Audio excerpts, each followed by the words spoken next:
Per essere qui, mi chiamo Dennis Volani e ho il piacere di presentare questa serata e l'onore anche di presentare questo giornalista e questo libro che ha scritto.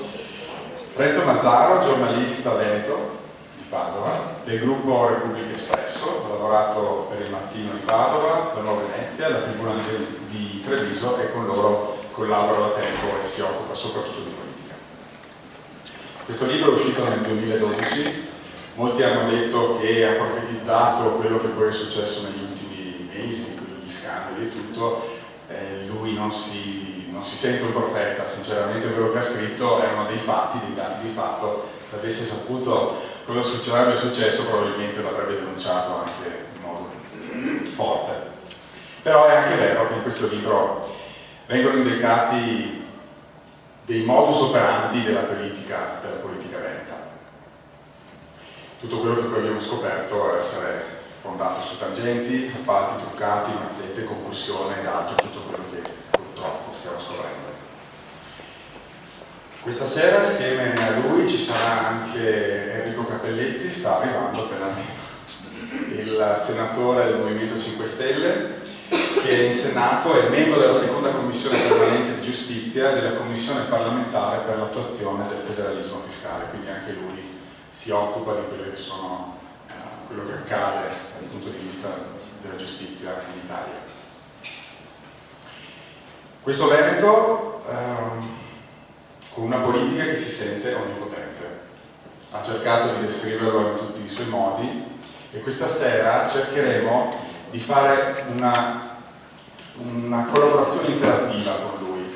Quindi sì, lui spiegherà alcune cose, introdurrà un'introduzione di come è nata l'idea di questo libro, ma avremo noi piacere che ci fossero delle domande dal pubblico.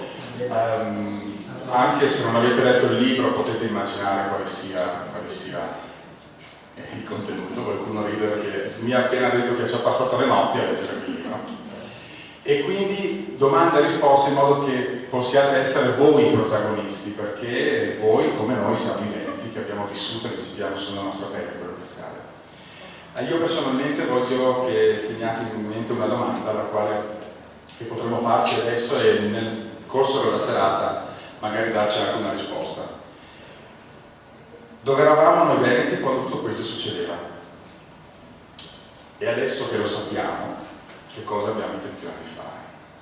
Bene, io do la parola a Renzo Mazzaro che può iniziare a introdurre come è nato. Grazie.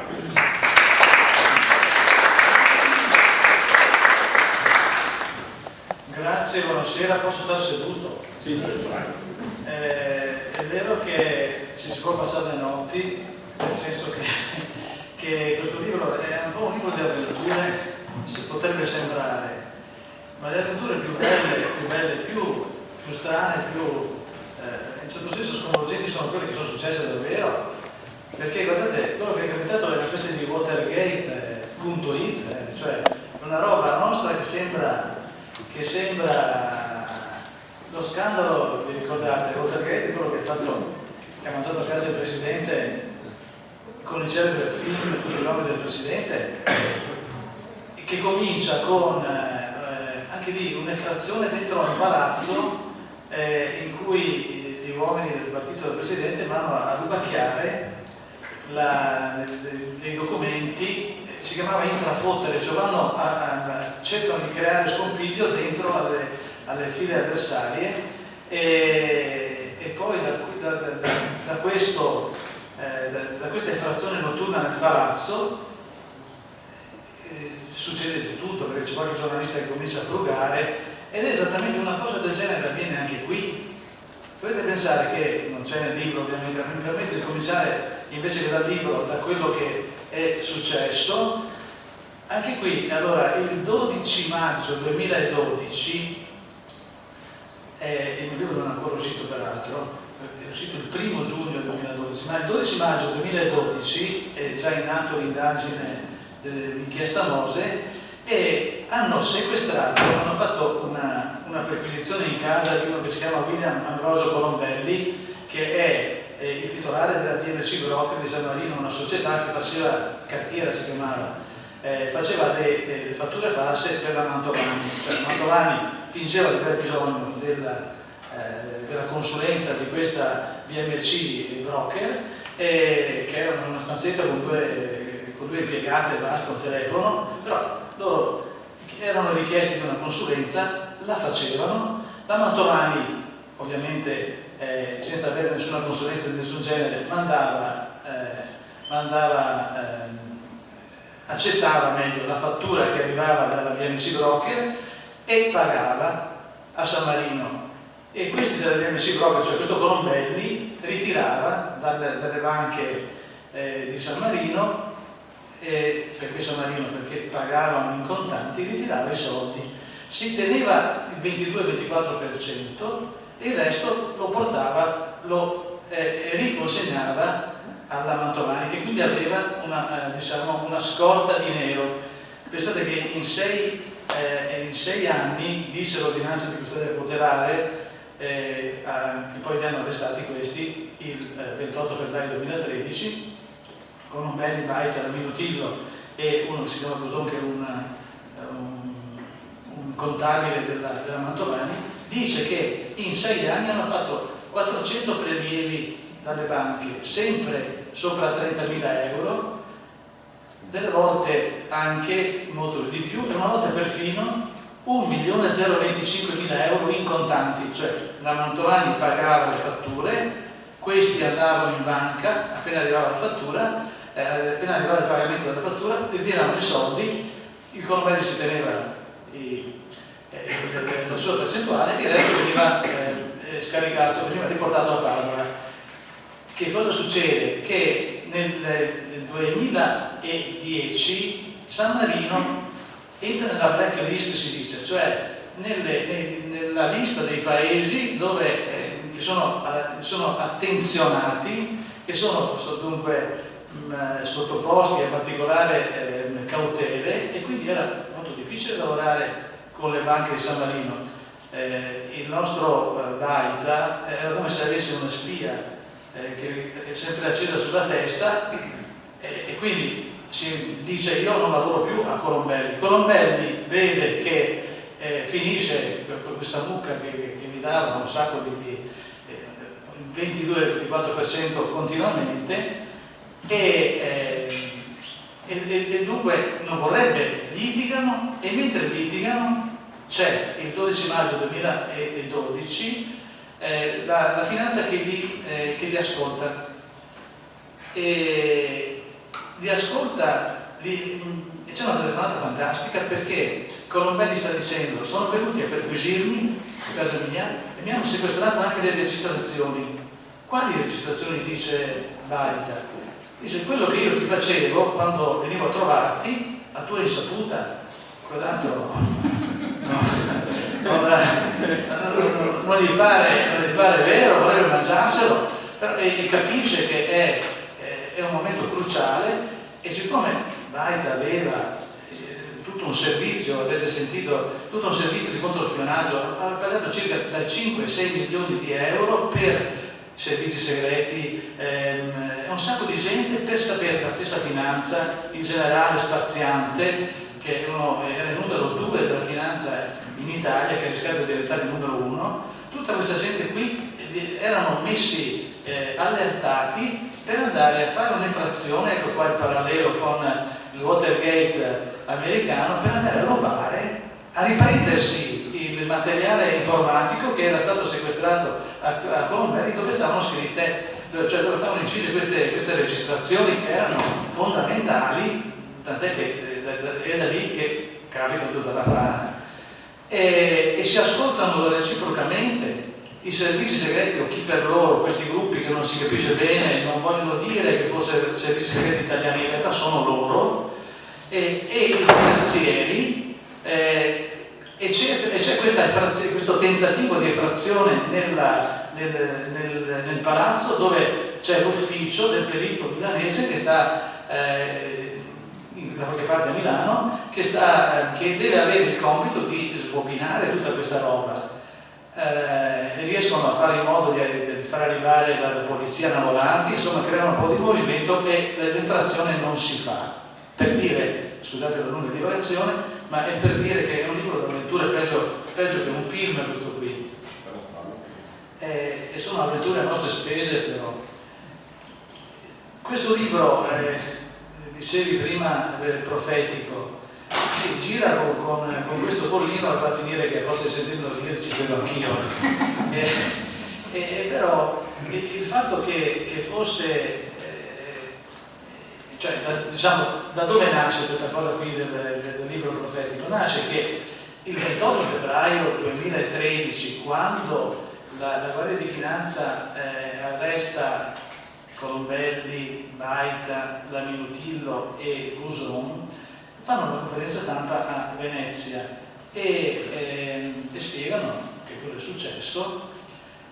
Dopodiché i giornalisti ascoltano e, come sempre succede quando finisce la conferenza stampa, c'è un colloquio attorno al comandante in questo caso della Guardia di Finanza e al PM, al sostituto procuratore che partecipava alla conferenza stampa, che si chiama Stefano Cilotto, una persona che io all'epoca non conoscevo per niente, non ci avevo mai parlato assieme. E c'è un giornalista che gli chiede: ma com'è che c'era questo contatto fra il Veneto e San Marino? E il PM risponde: ecco, questi intrecci qua sono spiegati benissimo nel libro di Mazzaro, I padroni del Veneto. Quindi, ecco qua, lì è nata questa cosa del profetico. Se volete, vi dico che delle volte lo apro e mi scopro anch'io, cioè io mi meraviglio anch'io, l'ho scritto da un po' di tempo, mi è costata fatica, però è dal 2012 che il libro è congelato, diciamo, cioè per me io ho finito di scriverlo appunto quando è uscito, però sfogliandolo mi sorprendo perché mancano solo le cifre, cioè mancano solo i soldi, ma l'intreccio delle relazioni veramente era già evidente, era ben descritto qui, ma non è che io me lo sono inventato, avevo visto le cose e bastava, come dire, avere un po' di cioè cercare di guardare davvero non di sfuggita, ma uno che avesse fatto con cioè non mi voglio dare la medaglia in poche parole, uno che avesse fatto il mestiere stando di giornalista guardando, vedeva queste cose. Dopo c'è chi più chi meno, chi ha più possibilità perché la testata lo lascia più libero, chi ne ha di meno, poi dipende anche dalla forma mentis di un giornalista, c'è un po' di tutto. E comunque ecco, quello che risultava già evidente in modo chiaro è che negli ultimi 10 anni, io dico 15, ma negli ultimi 10 anni era chiarissimo che pochi, sempre i soliti, facevano tutto. Ora, uno può pensare, sono i più grossi, i più bravi, ma sempre tutto era anche chiaro che non dipendeva da un libero mercato in cui c'era un confronto con le imprese e dalle offerte reciproche. No, si capiva benissimo e lo dicevano chiaramente tanti imprenditori che venivano al tiro ai giornalisti, anche qualche politico un po' più libero, più controcorrente, che le cose andavano in un certo modo, cioè era la vicinanza di questi imprenditori al manovratore, al decisore politico, che favoriva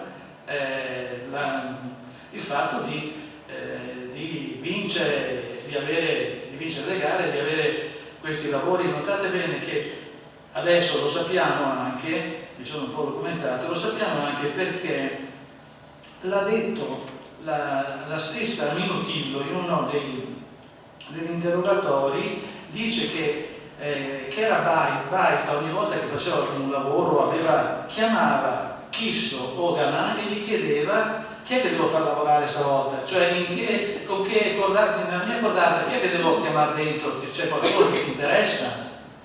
Cioè, questa era la filosofia con la quale venivano fatte le cordate per i project financing, cioè per questa modalità con la quale sono state fatte tante cose. Per esempio l'ospedale che avete qui vicino, l'ospedale di Sant'Orso, è nato in project financing, lo sapete tutti, l'ho scritto piuttosto chiaramente nel libro, è nato a casa della Nadia Palazza, che è una consigliera regionale di Forza Italia. In una sera del 2003, in una vigilia di Natale, più o meno qualche giorno prima di Natale, lei fa organizza una cena, c'è la Lia Sartori che informa e dice a un gruppo di sindaci che abbiamo invitato, una decina di sindaci dell'area, più l'assessore alla sanità dell'epoca che era Fabio Rava e più l'assessore ai servizi sociali che era Antonio De Poli, e dice faremo un nuovo ospedale qui, e nessuno lo sapeva, quindi lo imparano in quella sera. Non solo, ma non lo sapeva neanche la programmazione della Regione Veneto, cioè non si può fare un ospedale perché ce lo inventiamo noi, per quanto politici navigati a casa di un nostro amico. C'è tutta una procedura, c'è una commissione regionale, ci sono le persone che abbiamo eletto in sostanza in Consiglio regionale che valutano, e dopo aver pensato, ponzato e confrontato con quell'albo si decide in trasparenza. L'ospedale di Montecchio nasce viceversa in questo modo, dopodiché la programmazione regionale ne prende atto, lo inserisce, l'ospedale viene fatto veramente, viene fatto da un'associazione temporanea di impresa, si chiama, cioè da un gruppo di imprenditori in cui ci sta dentro anche lo studio Altieri di Vittorio Altieri, che era all'epoca, adesso è passato nel mondo dei più, era il compagno della Lia Sartori, che insomma avevano già deciso tutta quella sera anche quello che sarebbe successo, compreso i costi, perché i costi adesso dell'ospedale di Sant'Orso sono enormi, dopo se volete ne possiamo anche parlare, ma le persone se ne sono accorte quando l'ospedale è entrato in funzione e bisognava pagare €1 per parcheggiare la macchina. Allora se voi dite è costato 150, costava circa 150 milioni di euro, uno dice boh. Però se dite c'è da pagare €1 di parcheggio adesso ogni volta che vai all'ospedale, uno che prima non pagava proprio niente, si comincia a girare con le scatole, vedete, basta poco, ed è rinato tutta una rimonta bellissima peraltro, perché c'è un'associazione a Schio che si chiama Comunitas, che è riuscita a farsi dare il contratto, a smontarlo come non hanno fatto come non è riuscita a fare la commissione sanità del Consiglio regionale, la quale aveva fatto fino al 2010 una ricerca e aveva stabilito, confrontando diversi project, quello di Mestre, c'è anche lì un ospedale nuovo, quello di Sant'Orso e altri due casi, mi pare Castelfranco e un altro, che il capitale privato investito in queste operazioni di project financing, che sono il privato si mette una parte, il pubblico un'altra parte, e il privato poi si rifà con gli interessi, con l'affitto, gestendo i servizi. Il capitale investito in questo modo, diceva il Consiglio regionale, ha una rendita dall'8 all'11%, che è una signora rendita, perché se voi avete dei soldi provate a metterli sotto il materasso, no, però anche se trovate in banca non è che vi danno l'8, neanche l'8, almeno ancora l'11. E invece Comunitas, smontando il contratto sulla base del quale adesso bisogna pagare i privati che hanno fatto l'ospedale di Sant'Orso, ha dimostrato che l'interesse è dal 19 al 21% all'anno. Vi rendete conto di quanto stiamo pagando? Ora, noi siamo arrivati a questo punto perché in qualche modo lo sapevano quelli che l'hanno impiantato, che avevano fior di consulenti, ma anche perché quando arriva Zaia dice no, adesso cambiamo queste robe qui, come le voltiamo come un calzino, adesso basta, bloccheremo tutti i project. Dopodiché era il 2010, dopo un anno dopo, 8 mesi dopo, a domanda il presidente della regione Veneto, che doveva cambiare tutto, disse purtroppo non posso fare niente perché i contratti sono blindati e se ci metto mano c'è una penale e mi tagliano la mano. Ora ci vorrebbe anche un po' di coraggio, perché vi faccio notare che lo stesso Zaia che dice non posso mettere mano ai project, cioè a questi contratti, è quello che si rifiuta, c'era sul giornale di oggi, si rifiuta di pagare 30 milioni di euro a un tizio che ha lavorato, è una società che si chiama Net Engineering, è quella che ha fatto il progetto del SFMR, che sarebbe il metro regionale, cioè ne avrete sentito parlare che nell'area veneta la gente si muove, siccome c'è un intasamento, la roba ideale sarebbe facciamo riprendere il treno, facciamo in modo che il treno, per esempio da Vicenza a Venezia, o meglio ancora da Verona a Venezia lungo quest'asse, ma anche da Padova a Bassano, da Treviso a Mestre, ci siano dei treni treni navetta che viaggiano ogni quarto d'ora, almeno nei momenti, la roba normale sarebbe questa. Ecco, se si era pensata questa cosa qui ancora all'alba degli anni 90, e noi siamo ancora ad aspettare, però quello che ha fatto il progetto dice aveva il diritto ad essere pagato, non l'ha pagato Galan perché gli ha piantato tutta un'opposizione anche lì piuttosto condizionata dal fatto che non era suo amico. Non lo paga Zaia, e questo qui continua a vincere davanti ai tribunali, ci sono dei lodi, eccetera. Adesso il conto è arrivato a 30 milioni di euro e l'ufficiale giudiziario ieri, cioè sul giornale di oggi, gli ha portato l'intimazione a pagare. Cioè la stessa giunta regionale che non vuole mettere mano ai contratti di project per paura che gli taglino le dita, si fa prendere in castagna quando vuole, oppure non osa, cioè non ha nessuna esitazione a opporsi in altri casi. Dunque sono decisioni politiche che andrebbero, come dire, stigmatizzate. Non tocca a me salutarlo.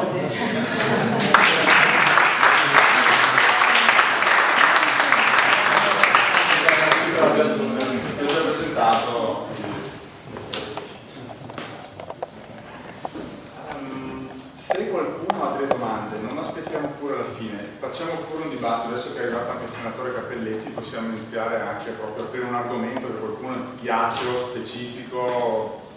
Vedo qualcuno lì che si è già alzato. Io provo a passartelo, ma sta lampeggiando. Una domanda molto semplice. Renzo Mattari, Paroni del Veneto. Il prossimo libro che scriverà sarà I ladroni del Veneto o i polentoni? No, il prossimo libro sarà, c'è già, il titolo si chiama Veneto anno zero e dovrebbe uscire a marzo o aprile e sarà il seguito di questo. Anno zero è il titolo provvisorio, ma insomma è per dire che quello che è successo, come mai è successo e come facciamo ad uscire da questa situazione. Prima diceva Dennis, diceva che dove eravamo noi quando succedeva questo, ed era una domanda capitale, perché si fa questo a dire dopo che è successo e tutto è stato svelato, è stato scoperchiato lo scandalo, fare una rivolta di piazza, come dire, muovere l'indignazione che pure c'è e deve esserci, però notate bene che queste cose qui sono avvenute perché noi facevamo dell'altro, noi tutti, e magari qualcuno di noi era anche in prima fila a battere le mani perché trovava fondato e convincente quello che veniva detto. Una delle ragioni per le quali secondo me tutto questo è successo, notate bene che è successa una cosa astronomica, cioè su 5 miliardi e mezzo di di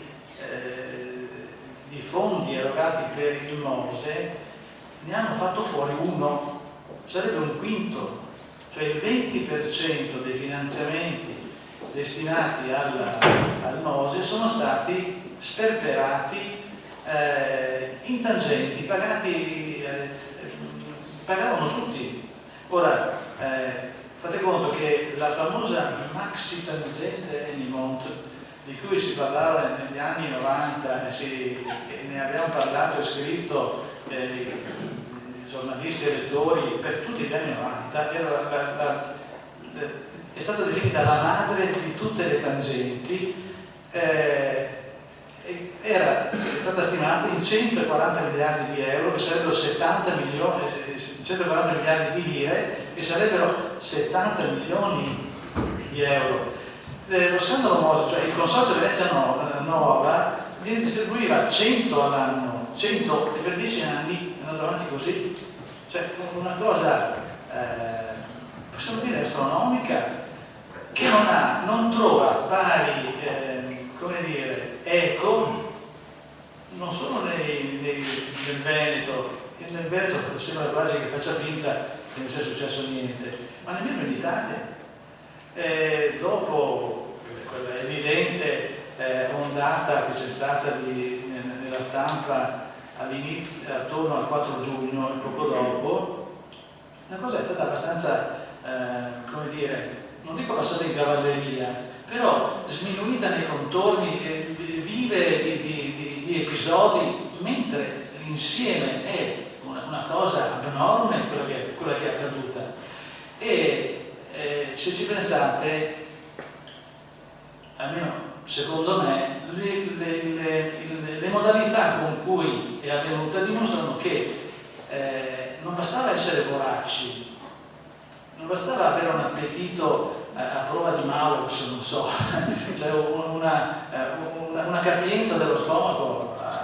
No, bisognava sentirsi onnipotenti, bisognava sentirsi capaci di non essere perseguiti, dunque ci voleva un senso di impunità. E queste due onnipotenze qui, che sono state l'onnipotenza tecnica del Consorzio Venezia Nuova e l'onnipotenza politica della giunta regionale, e quindi da una parte Giovanni Mazzacurati, che era il capo del Mose, costituito per legge, capace di fare tutto da solo senza avere dei controlli, ma senza fare gare per i lavori, e quindi dando in pratica i lavori a se stesso, e questo è stato costituito per legge nel 1984, e dopo queste anche se siamo andati in conflitto con l'Unione Europea, abbiamo sempre difeso come Italia questa impostazione, dicendo che Venezia ha una particolare condizione, c'è l'unica città in acqua e bisogna intervenire in modo diverso, eccetera, eccetera, però in sostanza abbiamo, e si capisce oggi perché, abbiamo difeso l'impostazione di monopolio, e nel frattempo Mazzacurati poteva comprare chi gli pareva, e tutti i controlli che erano fatti dal magistrato Acque erano in realtà asserviti. Il magistrato Acque, che è stato scritto ampiamente e dimostrato dai patteggiamenti. Cuccioletta, per esempio, era uno dei magistrati che più ha influito e che più ha ricevuto soldi, doveva controllare e non controllava. Da una parte dunque l'onnipotenza tecnica, dall'altra l'onnipotenza politica di un gruppo che faceva riferimento a se stesso. Se pensate che Giancarlo Galan praticamente rispondeva solo a Berlusconi, le persone che lo votavano dentro la Forza Italia, cioè questo partito non aveva alcuna dialettica interna, in nessun modo si poteva, non dico mettere in discussione, ma intrattenere una qualche modalità di discussione. E lì bisognerebbe chiedere a quelli che stavano in Forza Italia e nel PDL perché accettavano di stare in un partito in cui dovevi soltanto fare la clac. E comunque queste due condizioni qui, il consorzio Venezia Nuova, che non rispondeva a nessuno per legge, e quando siamo andati in conflitto con l'Europa si è mantenuta comunque questa situazione. Il potere politico, che non aveva ricambi, messi assieme hanno prodotto un delirio. C'è qualcuno che fa una domanda? Io volevo solo, visto che stava parlando proprio di questo, leggere due passi, visto che il libro è a pagina 49, dove si parla della classe dirigente che prende ordini. Dove ammetterlo, Sergio Romano, uno storico, scrittore veneto, ha ragione da leggere. Non solo Galano, l'intera classe politica veneta prende ordini da fuori. Il risultato è un pendolarismo incessante dell'intera classe politica verso Roma e verso Milano. Un ruolo subalterno del Veneto che include la classe imprenditoriale, numerosa e vociante, ma incapace ed inefficace rappresentanza nazionale. Con i necessari aggiustamenti, però, per le trasformazioni del PD e del PDL e i flussi e riflussi di contorno, questa fotografia di fine anni 90 vale ancora oggi. Il Veneto di Bernini e De Micheli sarà molto più autonomo di quello di Galano in Italia. Penso che abbia detto un po'. Prego. Buonasera, la domanda mia è questa qua, no? Io sono un emigrato del sud dell'85 e sono andato via da sud perché c'era mafia, tangenti, camorra e tutto quello che succedeva. Su dopo l'evento che era un posto onesto, tu lasciavi la bicicletta tappato in stazione, tornavi una settimana la trovavi là. Ah, non è mai successo? No, adesso cosa succede? Adesso cosa succede? Mi trovo che il Veneto praticamente è corrotto da mafia, tangenti, e la gente, perché ha fatto succedere tutto questo? Vuol dire che la gente, anche lei è cambiata, una volta era un popolo contadino, adesso invece è diventato un popolo che gli piace i soldi facili. Lei cosa ne pensa di tutto ciò? Posso chiedere a lei da dove viene, di origine? Lucania, Americani. Bellissimo posto. Io posso dirle questo, le rispondo con una battuta di Benigni che ha detto e adesso speriamo che il malaffare del nord non vada al sud. Allora, perché c'è questo malaffare nel nord? Perché non c'è al sud? Domandiamoci pure, perché c'è una magistratura che funziona? Guardate che non è mica secondario che ho fatto qui. Le inchieste che ha fatto Woodcock, perché non camminano? Perché invece questo signore qui che si chiama Stefano Cillotto, quelli che ha individuato li ha mandati alla sbarra e li ha fatti condannare? Questa indagine qua comincia così, che ascoltano un ingegnere della provincia di Venezia che ruba chiava, perché lo mettono sotto controllo, e allora è d'accordo con un gruppo di imprenditori e fanno gli appalti, si danno gli appalti, perché lui è all'edilizia pubblica, cioè scuole, caserme dei pompieri, dei vigili del fuoco, queste robe qui, e fa vincere i suoi amici. Come fanno a vincere?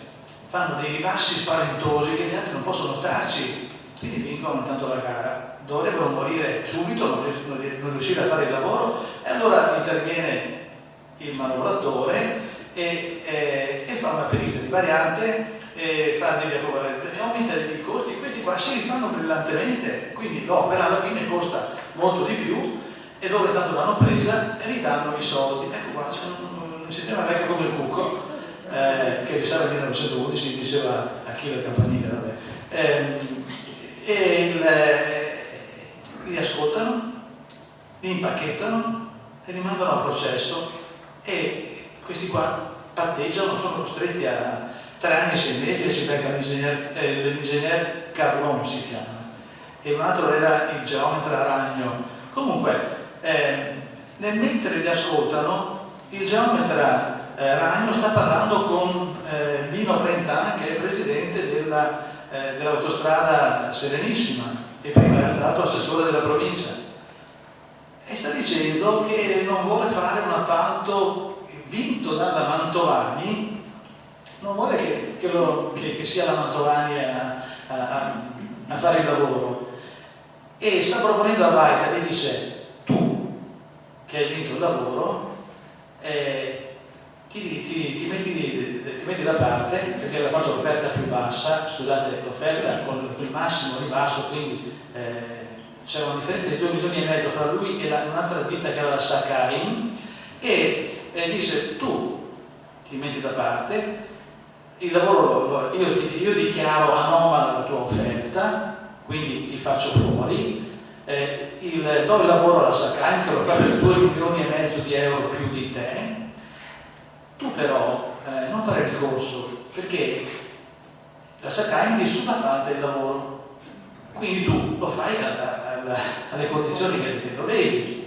I 2,5 milioni in più li prende la Sakaim. A te non importa niente di cosa facciamo dei 2,5 milioni, perché tanto tu il lavoro lo dovevi fare in ogni caso a meno costo, te lo fai subappalto, sei contento. Cioè, appena ascoltano la tua roba impacchettano Brentano, che però nel frattempo parlava della Mantovani e mettono sotto controllo la Mantovani, e per Giorgio Baita, che è l'amministratore delegato e presidente al momento della Mantovani, sta litigando con Colombelli per via di quello che dicevo prima, e cioè che sono già passati è già passato il 2010, San Marino è entrata nella blacklist, lavorare con le banche di San Marino vuol dire girare con la spia, attenzione che sto facendo qualcosa di poco simpatico, quindi Baita dice no, quell'altro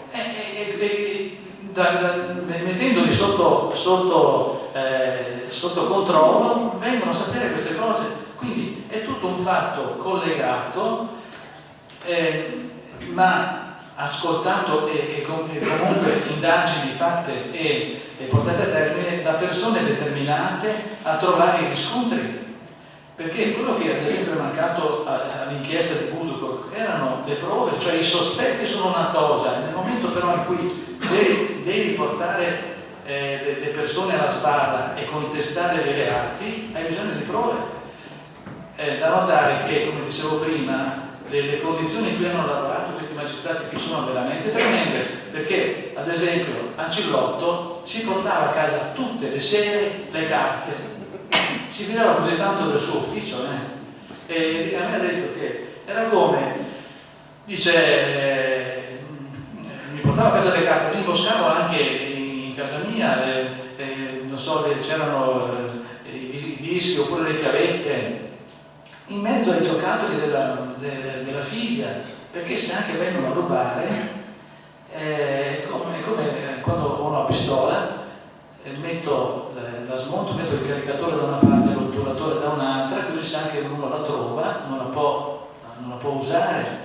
A questo livello è stata la condizione di lavoro dei magistrati, per non dire della Guardia di Finanza, la quale aveva il generale Spaziante che telefonava in continuazione per sapere a che punto è l'indagine, e questi che avevano mangiato la foglia, per cui l'avrebbe raccontato alle persone, agli interessati, gli dicevano: generale, guardi, le cose stanno andando per le lunghe, abbiamo un sacco di riscontri da fare, chissà quando mai finiremo. E invece lavoravano come schegge, e tant'è che poi il generale Spaziante, vedendo che non riceve, che non cavava mai dal buco, chiama, questo risulta dalle ordinanze di custodia cautelare, chiama il generale comandante del gruppo di Venezia e gli dice: fatti dare i numeri di telefono che avevano messo sotto controllo.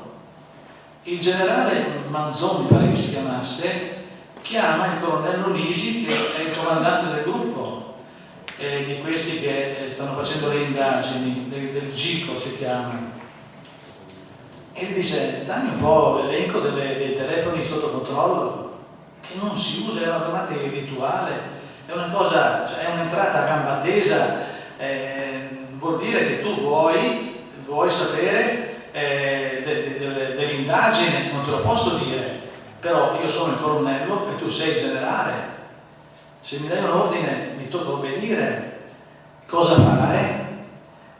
D'accordo con la procura gli danno non tutti i numeri di telefono, gliene danno quasi tutti, si tengono alcuni, quelli più interessanti, ottenendo due risultati in colpo solo, perché quell'altro fa sapere i numeri di telefono agli interessati che erano intercettati, e questi pensano che i numeri che non hanno siano liberi, così si toglie di mezzo la pressione del generale Manzon, e dall'altra parte gli intercettati, ritenendosi liberi, chiacchierano a mano libera, anzi a bocca libera, sui numeri che non erano, che pensavano non fossero controllati, e difatti il riscontro era immediato, perché da quel momento si sentono chiacchierare in libertà, però il livello era di questo, c'era fino a questo punto la compenetrazione fra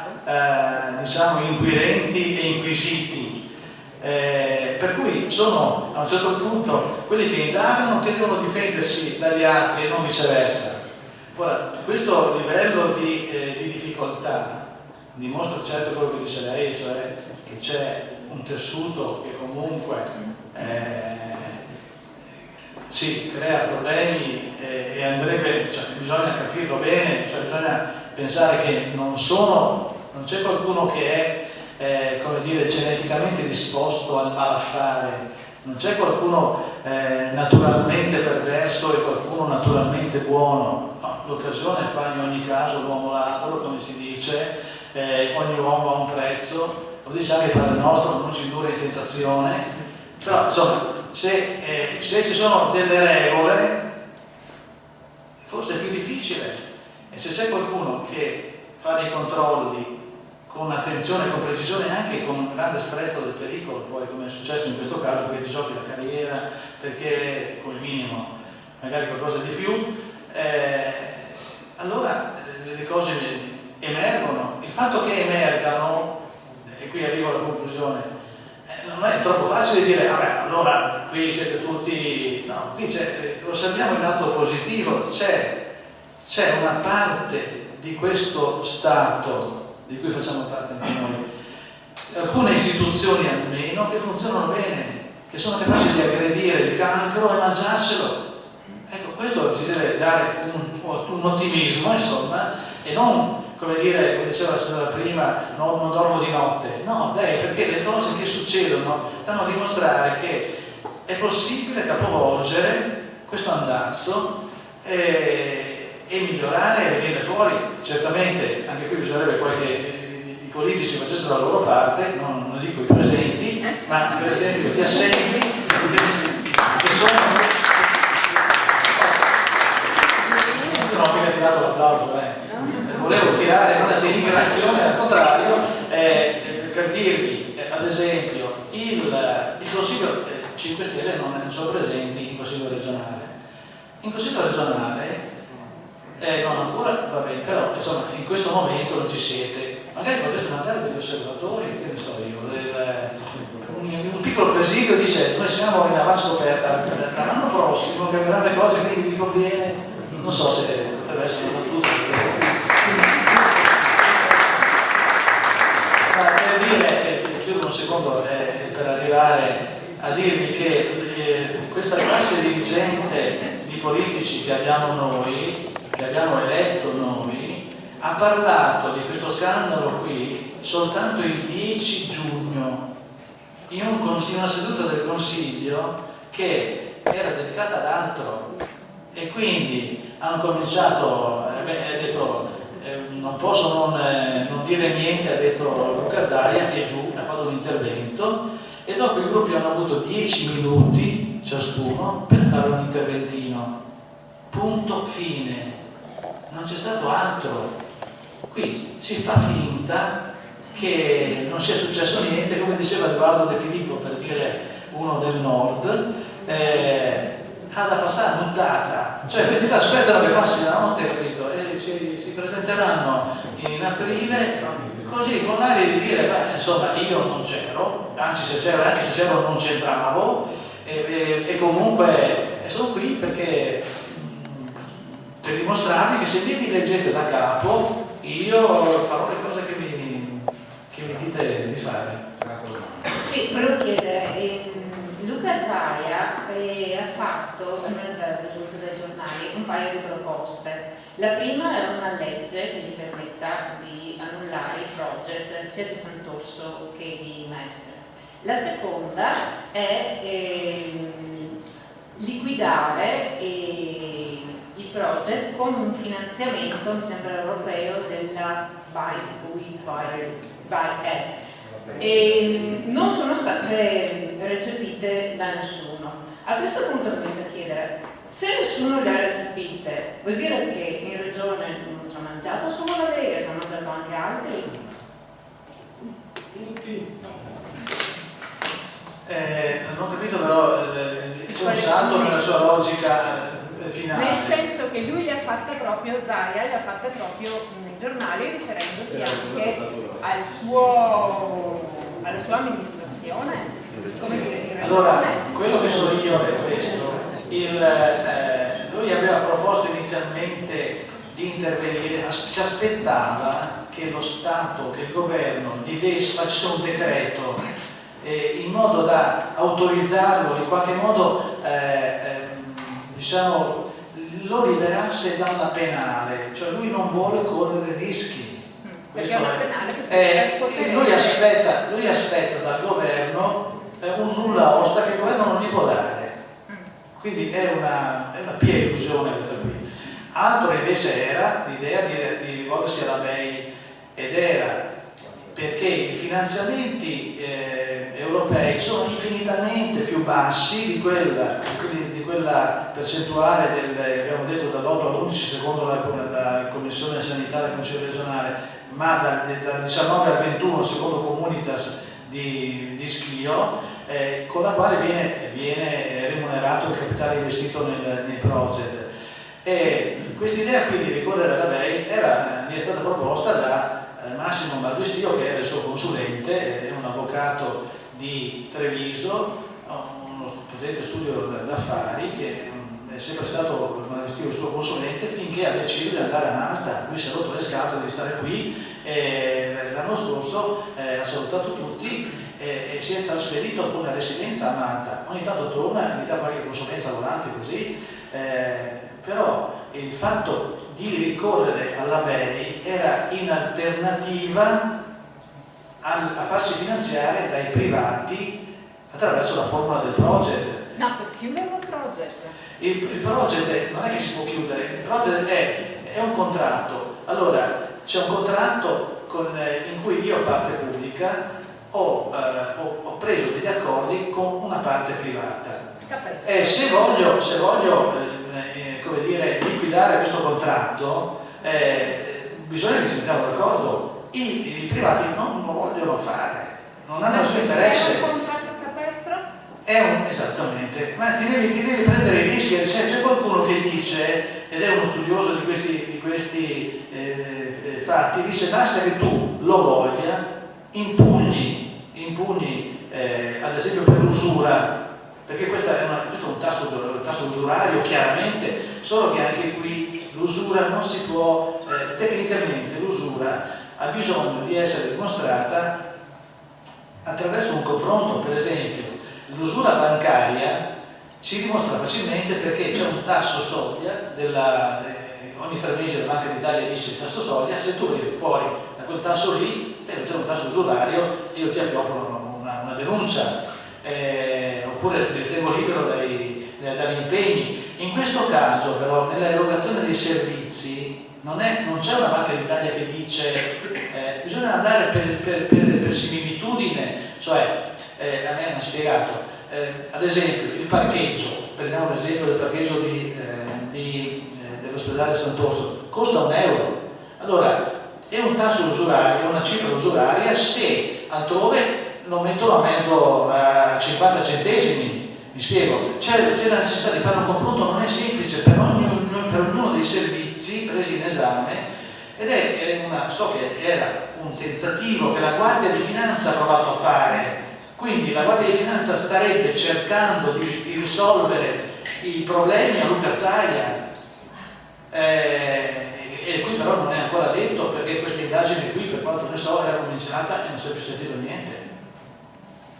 Comunque posso finire l'ultima cosa? Comunque a me pare di capire che non c'è un appoggio della giunta regionale su queste due ipotesi. Sì, zero. Non c'è volontà. E quindi se non c'è volontà, il motivo c'è. Guardi, se ci fosse qui Luca Zaia e facessimo una tua domanda, lui direbbe: ma come non c'è volontà? Come non c'è volontà? Ci ho provato un sacco di volte, andare avanti un quarto d'ora a dimostrare che lui ci ha provato, dopodiché però gli diremo: ma scusa, agli effetti pratici, questo tentativo che avevi fatto cosa ha prodotto?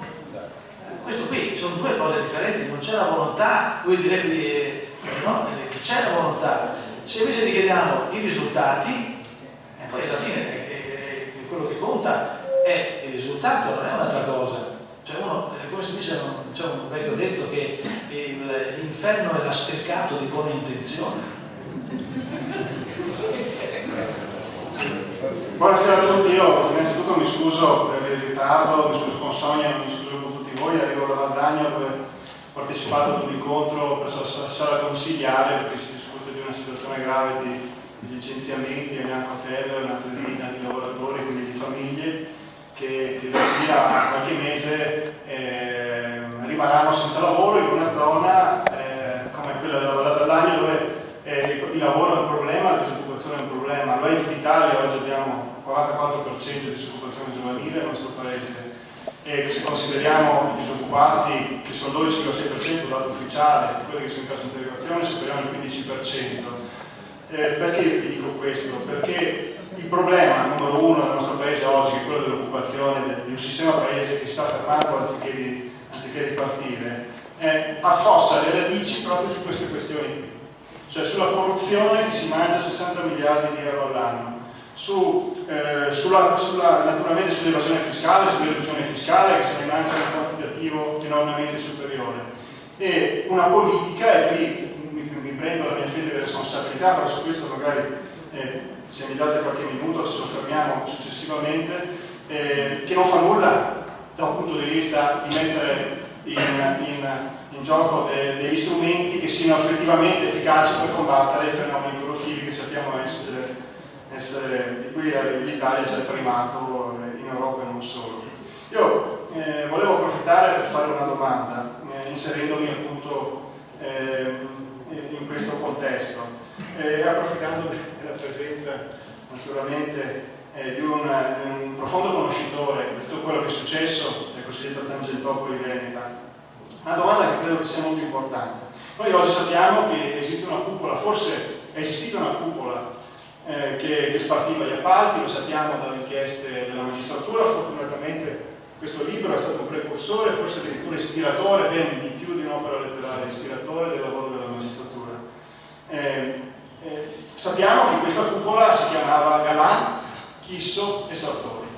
Sappiamo che la magistratura andrà avanti nel evidenziare e mettere in luce tutte le responsabilità che ci sono e che sono attualmente, siamo alla punta dell'iceberg. Sappiamo che questi tre signori facevano parte del PDL, che era ovviamente in maggioranza nella regione Veneto in tutti questi anni.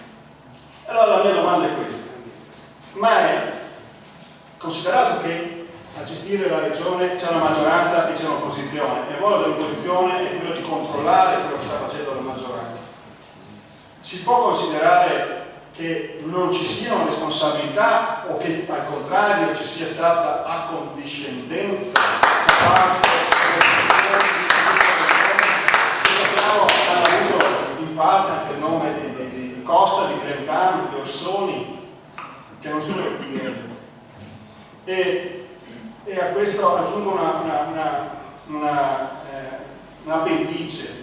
All'interno di quella stessa maggioranza è possibile che con Luca Zaia, che è stato il vice di Galan, quindi il numero 2 di Galan, non si fosse accorto di nulla? Una nota tra parentesi: io ho chiesto, questi sono fatti protocollati, copia della convenzione economica in project financing con cui la regione e lo Stato sta realizzando la Pedemontana, che è l'opera più importante dopo il Mose che stiamo realizzando in Veneto, ben più di 1 miliardo di spese, ben più di 2 miliardi addirittura di spese, di cui una grossa fetta sono pubbliche perché attenzione, non è vero che il project financing vuol dire che i capitali li mette il privato. Il project financing, almeno in questo caso, i capitali ce li mette il pubblico, tant'è che se vanno giù a Roma con il cappello, altrimenti i lavori non vanno avanti. Ed è questa una cosa un po' strana trattandosi di project financing. Perché ho chiesto copia della convenzione economica? Proprio per capire se c'è di tutto, ossia si dà sulla base di un progetto di finanza, si dimostra la possibilità di ripagare l'opera in 8 anni sulla base di presunto numero di transito veicolare sull'autostrada stessa, che viene presumibilmente gonfiato all'ennesima potenza, con la previsione, anche questo uso condizionale perché questa convenzione economica ancora non ce l'ho avuta, che se questa quantità di traffico veicolare non viene a realizzarsi, la differenza la paga il solito pantalone, ossia la regione. Ecco, questo è quello che succede generalmente nel project, in cui di fatto la responsabilità, o meglio il rischio di impresa che dovrebbe fare capo sull'impresa che realizza i lavori, in realtà fa capo sull'ente pubblico. Ma allora se il rischio di impresa fa capo sull'ente pubblico, perché non si è proceduti ad un appalto? Ma perché se si procedeva all'appalto non si poteva andare in deroga di tutte le norme che riguardano i contratti della pubblica amministrazione. E quindi poi, sempre fra parentesi, quindi tolgo un secondo sospiro dalla scarpa, ho presentato in Senato una mozione firmata da 54 senatori, quindi bene al di là del Movimento 5 Stelle, ci sono le firme trasversali un po' di tutti i gruppi, proprio per intervenire immediatamente rispetto al management del Consorzio Venezia Nuova. So che c'è una richiesta di commissariamento anche dell'Autorità Nazionale Antimafia, Anticorruzione di Cantone. Avrebbe dato manforte questa mozione per accelerare anche questo processo. Bene, ci sono le firme di tutti, tranne quelle del PD, del PDL e della Lega Nord. Il video di oggi è stato commissariato, se non è stato inquisito, perché Orsoni dice mi hanno detto loro di andare, questo è un avvocato, questo è il più importante studio di avvocati di Venezia, un personaggio che sicuramente ha una storia, ha un blasone professionale, ma non puoi mica dire, scusa, lo saprai, se mi ha detto lui di andare a prendere una cosa, non potevi, che scusante è.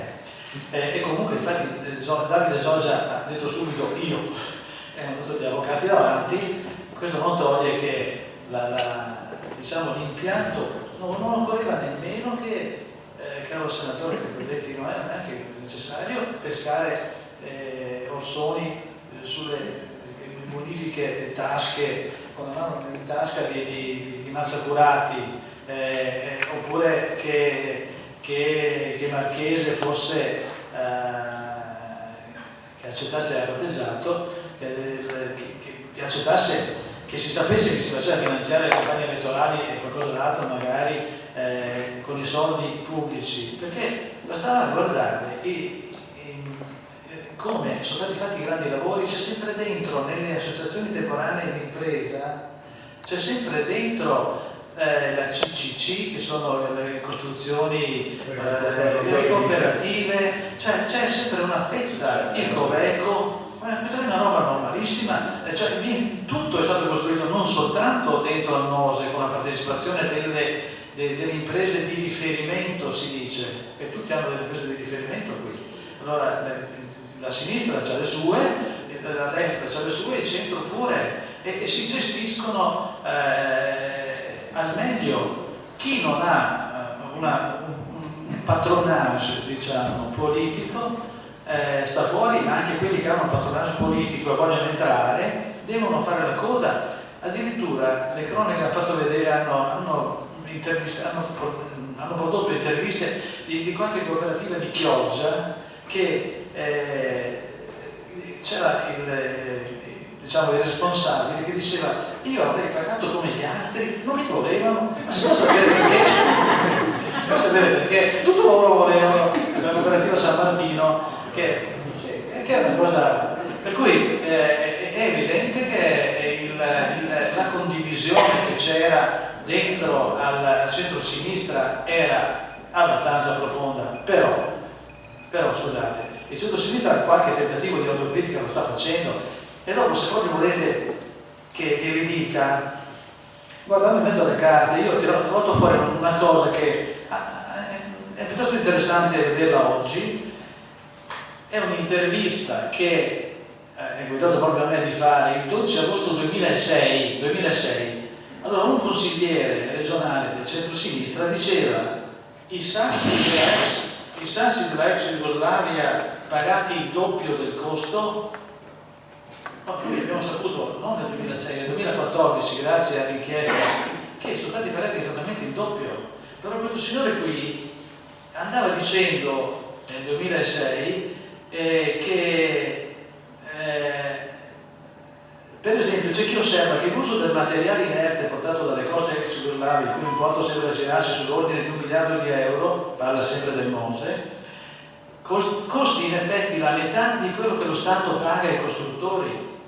Domanda: ha detto la metà? Sì, alla faccia. Appunto, noi siamo perché l'amministratore delle infrastrutture faccia anche questa verifica sui costi, non solo le verifiche di principio se l'opera serve o non serve, su un intervento che alla fine costerà 6-7 miliardi di euro, e non si sbagliava, perché andremo su questa cifra, perché un conto è finire il MOSE, un conto è, e quando sarà finito il MOSE non sarà automaticamente in funzione, c'è da fare dell'altro, bisogna finire all'Arsenale dove c'è e sono 300 milioni di euro, dove bisogna portare le paratoie a fare, bisogna spendere 250 o 300 milioni di euro per le opere di mitigazione, altrimenti l'Unione Europea ci dichiara, c'è una procedura di infrazione ancora sospesa, ci dichiara in mora e ci fa pagare delle multe. Cioè, non è automatico che il MOSE finito sia già in funzione. E comunque questo signore qua diceva che andava fatta una verifica, questo aspetto diceva andrebbe rapidamente verificato e approfondito, lo diceva nel 2006, il 12 agosto, però era vicino a Ferragosto, che si che legge i giornali, quindi anche questo è passato in cavalleria, ma io dico, era per dire che qualcuno nel centro-sinistra diceva delle cose che poi non hanno camminato evidentemente. Era una minoranza questa. Sul fatto che Luca Zaia potesse sapere, è impossibile che non sapesse se era lui il capo dell'amministrazione per 4 anni, cosa faceva? Dormiva, il suo assessore con il portafoglio più importante poteva gestirsi come gli pareva. Non so, io non sarei di quelli che dicono non potevano sapere, ci vogliono dei riscontri. Certo, politicamente, quindi un conto è il reato, un conto è una responsabilità politica, non ti puoi chiamare fuori, cioè voglio dire, eri il capo, e questo qui che era anche bisogna tenere presente che sulle grandi infrastrutture Luca Zaia ci ha marciato, appena è arrivato nel 2010 la prima cosa che ha fatto dopo un mese è stata andare a visitare i cantieri del MOSE. Siccome c'era, posso dire che con Mazzaturati che lo accompagnava e ha messo la firma sui cassoni con il netto eccetera, il netto con il casco, a disposizione sempre a favore di telecamera. Le telecamere c'erano non so quanti giornalisti, 100 e passa, una roba spaventosa. C'erano 2 motoscafi che sono partiti per accompagnare tutte queste persone, con battage sono venuti truppe dall'Unione Sovietica, dalla Germania, c'erano televisioni straniere, un battage che non vi dico. Allora anche lui ci ha lucrato come immagine, cioè noi veneti, i partiti veneti hanno avuto un ritorno da queste grandi opere, sì o no? E quindi la responsabilità politica è indubbia. Io non ho nessuna difficoltà a rispondere che sì. E poi quanto alla Pedemontana, qui è ancora tutto da vedere. Io sono molto meravigliato del fatto che lei non sia riuscita a farsi dare la convenzione economica, cioè che un senatore non riesca a farsi dare delle carte pazienza un comune non mortale, che tra l'altro poi, perché dovrei essere diverso io comune mortale da un senatore, che cosa ha il Sen davanti, punto, e basta. Però neanche lui riesce a farci dare le carte, figurarsi io. Cioè, ma in che stato di diritto viviamo? Un'altra domanda? Buonasera, sono io, ma sì, in effetti, come le dicevo prima, il suo libro mi ha fatto fare parecchie note in bianco, forse perché ero già innamorata del scandalo Watergate, quindi magari ho trovato delle similitudini, come ha detto lei. Però faccio un passo indietro, e per me è stato inquietante e lacerante, perché da anni sono dentro e a fianco il comitato per la Nova 31 Valdastico Nord. Questo vuol dire aver respirato la non volontà o effettivamente l'incapacità dei sindaci di avere una forza e di sapere che c'era il presidente Snack, che a questo punto non c'è più, ma sai, può togliermi le corriere. Cioè io ho respirato questo. Quindi dico, il suo libro, che io l'ho preso dalla fine di maggio fino a luglio, è stato, cioè, mi ha aperto un mondo che mi faceva male leggere, mi faceva male sapere, perché io abito nell'Alto Vicentino, quindi ero anche vicino all'ospedale di Sant'Orso, e se abbiamo tutti più o meno una sensibilità, come può un ospedale creare e dare salute se è nato con questi presupposti? Io ogni tanto ci penso, perché credo che il male non è che finisce solo quando sono state trovate le persone, continua a girare. E quindi il pensare a giugno c'era Confcommercio, so che c'era anche il senatore Cappelletti che ha organizzato un incontro a Vicenza, e ero riuscita a poter essere presente, avevo prenotato e ero così contenta perché c'era Chisso e avrei potuto fare delle domande, è stato arrestato il giorno prima. Per i comuni cittadini, sì, ci ridiamo sopra, è vero, per fortuna, però per i comuni cittadini è tragico questo, perché non hanno voce come i sindaci, organizzano dei comitati, sono spesso vittime da parte di chi detiene il potere, volente o nolente, di tutti i partiti, perché dalla nostra parte c'è PD, c'è Lega, c'è Scelta Civica, e quindi non si sa veramente a chi rivolgersi. Poi abbiamo la stampa che latita, mi sono arrivati dei seri suggerimenti da qualche giornalista del giornale di Vicenza su come devo scrivere le mie lettere. Allora voglio dire, non è neanche facile opporsi come cittadini che si scopre che c'è qualcosa che non va. E quindi il suo libro mi ha fatto veramente male, in qualche momento non riuscivo ad andare avanti, perché sapevo che ero impotente, che eravamo impotenti, perché a chi si va a chiedere? Perché quando chi ha potere di avere le grandi pagine si fa dire che da 31 Valdastico Nord rientra nel corridoio 1 e il comitato scopre che non è vero, quando ci dicono che è il presidente Snack, dice che è la comunità europea che la vuole, e invece scopriamo che la comunità europea non la vuole e noi dobbiamo avere 3 filetti, quando come un mese fa si è saputo che praticamente il TAR ha dato ragione a Trento, che può opporsi all'autostrada, no? Fratelli d'Italia sono riuscita a far mettere qualcosa sul giornale online, oggi sul giornale di Vicenza, a mezza pagina di Chiambretti che i soldi ci sono. E cosa facciamo? 30 km arriviamo fino lì alle Aste Basse e poi la fermiamo perché Trento non ha diritto.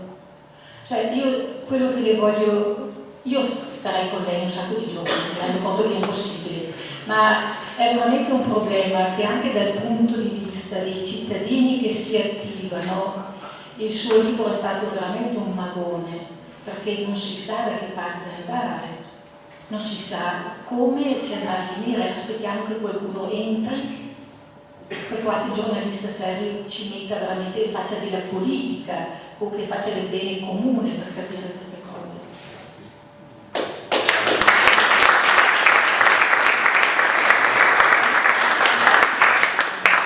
Anch'io vorrei battere le mani, però non posso farlo, perché il suo discorso mi spinge a dire allora non dovevo scriverlo. No, mi scusi, voglio forzare il suo ragionamento, perché lei ha potuto dire questa cosa qui adesso, perché siamo in in tanti che ci rendiamo conto. Non è, cerco di essere chiaro, le cose non andavano bene, ma se non si sapeva, non è che andavano meglio, non è che non sarebbero esistite.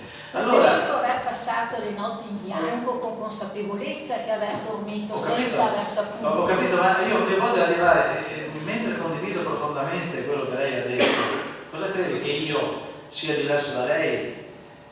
Sono esattamente come lei, cioè insisto sul metro quadrato, il mio potere è questo qui, sul metro quadrato dove insisto posso essere, non so, posso considerare di essere Dio per esempio e di fare un po' di polizia, ma più in là no, se noi ci mettiamo insieme con tutti i nostri metri quadrati andremo più lontano.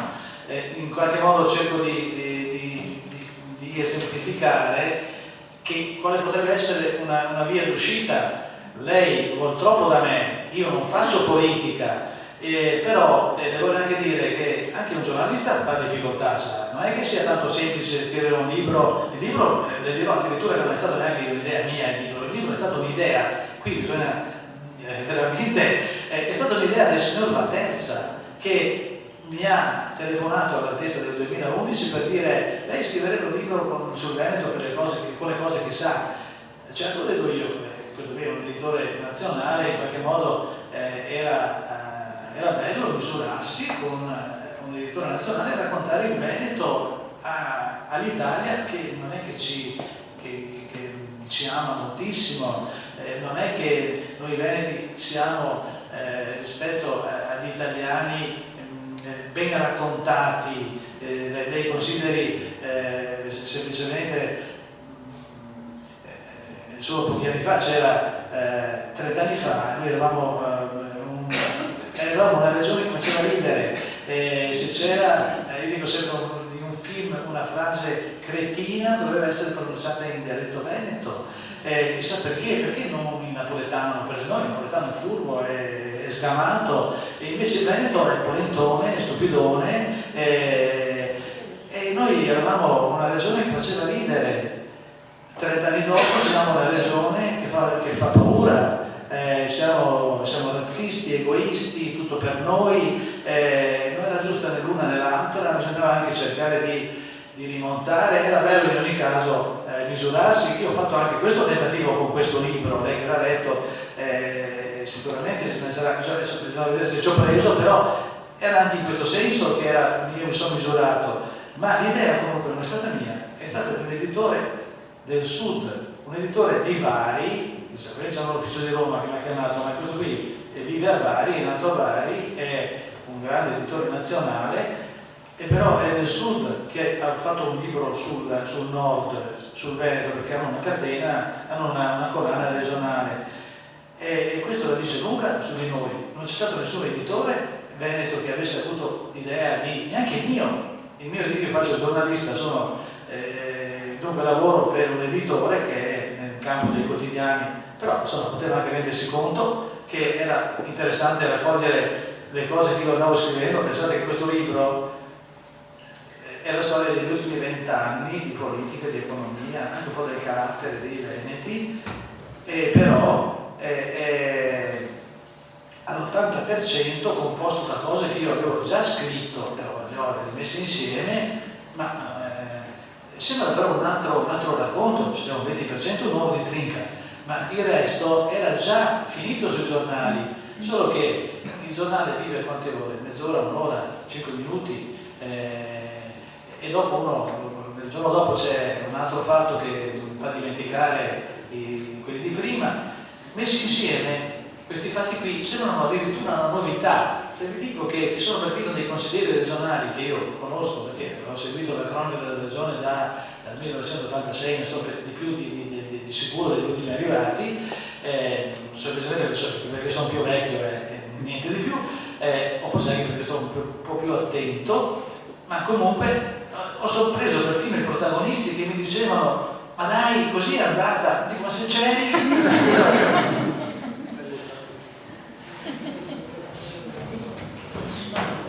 Volevo fare un attimo, ogni tanto intercalo con qualche lettura. Non ero preparato, non so niente quello che sto leggendo,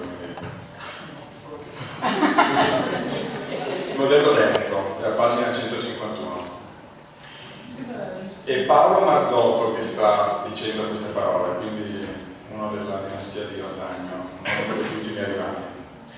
Ma quale modello veneto? Non c'è mai stato nessun modello in questa regione, solo un caotico sistema di crescita senza nessun disegno. Appena qualche idea, un po' di tecnologia, la manodopera a buon mercato, la famosa svalutazione della lira quando arrivava la stretta. Oggi che l'euro ci è legato in un sistema ci lamentiamo della Cina, come ieri ci lamentavamo della Germania, della Spagna e persino della Grecia. Ma nel Veneto non c'è mai stata l'idea che quando si crea un'impresa si fa una costruzione che ha un valore sociale. Qui c'è l'egoismo di tenersi l'impresa, a costo magari di distruggerla invece di farla vivere. Mi chiedo se era provocatoria o questa una descrizione di che Marzotto veramente pensa dell'imprenditoria veneta. Beh, questo l'ho sentito dire io da lui, quindi non è che non saprei dire, era un convegno, questo che poi hai raccontato, del 2006, comunque del 2005, in cui a Venezia Paolo Marzotto diceva la sua. Devo dire che questa famiglia intanto c'è una storia enorme, che è diciamo un caposaldo nel Veneto, sono delle grandi famiglie con una grande tradizione, magari sono piuttosto litigiosi ultimamente anche, hanno fatto delle cose poco simpatiche, infatti Giorgio Baida dice ma come, a me con 11 milioni di fatture false mi hanno messo in galera, a Marzotto che l'hanno pescato con mi pare che siano 80 milioni di euro di evasione fiscale, non è successo niente, è successo qualcosa, però in realtà sono andati. Lì il contesto è anche diverso, lo dissi in modo provocatorio, però il discorso attorno al modello veneto, che non esiste perché era, se voi considerate che il primo PRS, Piano Regionale di Sviluppo, teorizzava, adesso non mi manca la parola, ma erano il policentrismo veneto, cioè invece di pensare, eravamo all'inizio degli anni 70, invece di pensare a indirizzare, teorizzava che il policentrismo, cioè bisognava far crescere queste piccole realtà che c'erano. Il risultato intanto è stato bello perché tu avevi i capannoni dentro la chiesa, non so, vicino a casa tua, quindi casa chiesa e bottega, era anche semplice. Dopodiché, finché erano cose piccole, dopo ci siamo ingranditi e invece del camioncino bisogna far arrivare un tir, il tir non ci passa più. Adesso d'improvviso scopriamo che chi è che ha fatto tutto questo casino qui? Si può sapere perché non si può camminare? Noi non siamo quelli del policentrismo, cioè c'era una teoria dietro che era pensata da politici che governavano negli anni 70, che non è che hanno detto no, tu non puoi fare il capannone qua, te lo facciamo fare di qua. Quell'altro gli avrebbe detto ma scusa, perché io ho il campo mio, di mio padre, butto giù il pollaio e faccio il capannone qua? No, tu lo devi fare dove ti dico io, perché così faremo. Perdevo un voto questo signore qui, questo politico qui. È stato più semplice teorizzare il policentrismo veneto e ci troviamo in questo bel posso dire casino in cui non ci sta più neanche uno spillo c'è un problema di viabilità e allora bisogna fare sopraelevate, sottopassi, anche gallerie, tunnel, strade in trincea, montane, valsugane, non so, dopo chi più ne ha più ne metta, però la signora che mi ha fatto la domanda di prima, che è molto presa dalla Valsugana, bisogna sapere qui che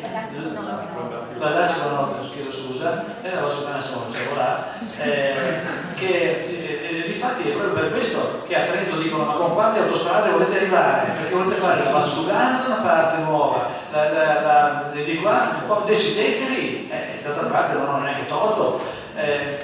E voglio dire che la scelta di fare un'opera invece che un'altra fino adesso, guardate che ha obbedito all'interesse soltanto di chi la proponeva, andrebbe ribaltato, anzi no, va ribaltata questa logica, cioè il primo interesse è delle persone che ci sono lì, quindi il project proposto per la Valsugana, la Pedemontana, il sistema delle tangenziali che fiancheggiano la A4 da Padova a Verona, anche questo c'è, poi ci mettono 90 all'ora, se no ti appioppano una multa gigantesca, questo sta capitando a Padova, quindi a che prova. E risponde prima di tutto agli interessi di quelli che l'hanno proposto. Lo dice Baita in un interrogatorio, che se poi volete vi faccio presente, quando gli chiedono come mai lui aveva prodotto tutti questi project. Mi scusi, faccio solo una piccola parentesi. Lei prima diceva che le regole sono importanti, no? L'Europa ci dice che le concessioni autostradali devono andare per bando. Perché l'Italia, con il ministro Lupi in testa, sta cercando di fare di tutto perché la Valdastico Nord non faccia il bando? Allora le regole c'è chi riesce a bypassarle? Perché ci sono delle concessioni, c'è tutta una normativa che riguarda esattamente l'autostrada Serenissima, la quale alla scadenza della concessione, se non prende un altro lavoro, deve rimettere la concessione che torna in gara, sarebbe perdere un sacco di quattrini e non vogliono farlo. Questa è la verità. Intanto saluto anche, non l'avevo incognito la risposta, abbiamo un altro deputato, Marco Brugnerotto, che è qui tra il pubblico.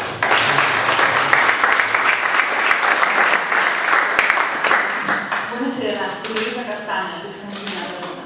Vorrei fare una domanda che ha un duplice risvolto. Innanzitutto vorrei chiedere al senatore a che punto è il disegno di legge che disciplina l'attività preventiva della corruzione nella pubblica amministrazione. Dalle informazioni che io ho attualmente siamo ancora in fase di discussione al Senato. E la seconda è, visto che ancora in Regione l'anno prossimo ci saranno le elezioni, che consiglio darebbe a chi volesse avere il coraggio di mettersi in gioco sperando che poi riesca ad entrare in Regione? Cioè, abbiamo un sistema macchinoso, fatto di alleanze, intrecci, politica, insomma, c'è tanto lavoro da fare. Secondo lei quali aspetti bisogna avere come meglio focalizzati, come prioritari per poter cambiare veramente le cose? Grazie. No, grazie a lei della domanda, perché mi dà l'occasione di portare un aggiornamento che mi ero già proposto di fare. E non porto buone notizie, spero da Ima di non togliere il sonno anche questa notte. Però non porto buone notizie, ma il quadro è ben più di allarmante. Se vi ricordate, quando sono finito a Tangentopoli con l'Expo 2015, la Guardia di Finanza seguiva Pino Greganti, che vecchia piccola rossa del PC che gestiva le appalti quello del Tangentopoli degli anni 90. Si arrestavano alle soglie del Parlamento, cioè arrivavano in Senato, non potevano entrare evidentemente, ma numerose volte si è recato in Senato a incontrare evidentemente dei politici e non risulta traccia nei registri né informatici né cartacei relativi alla registrazione degli accessi al Senato.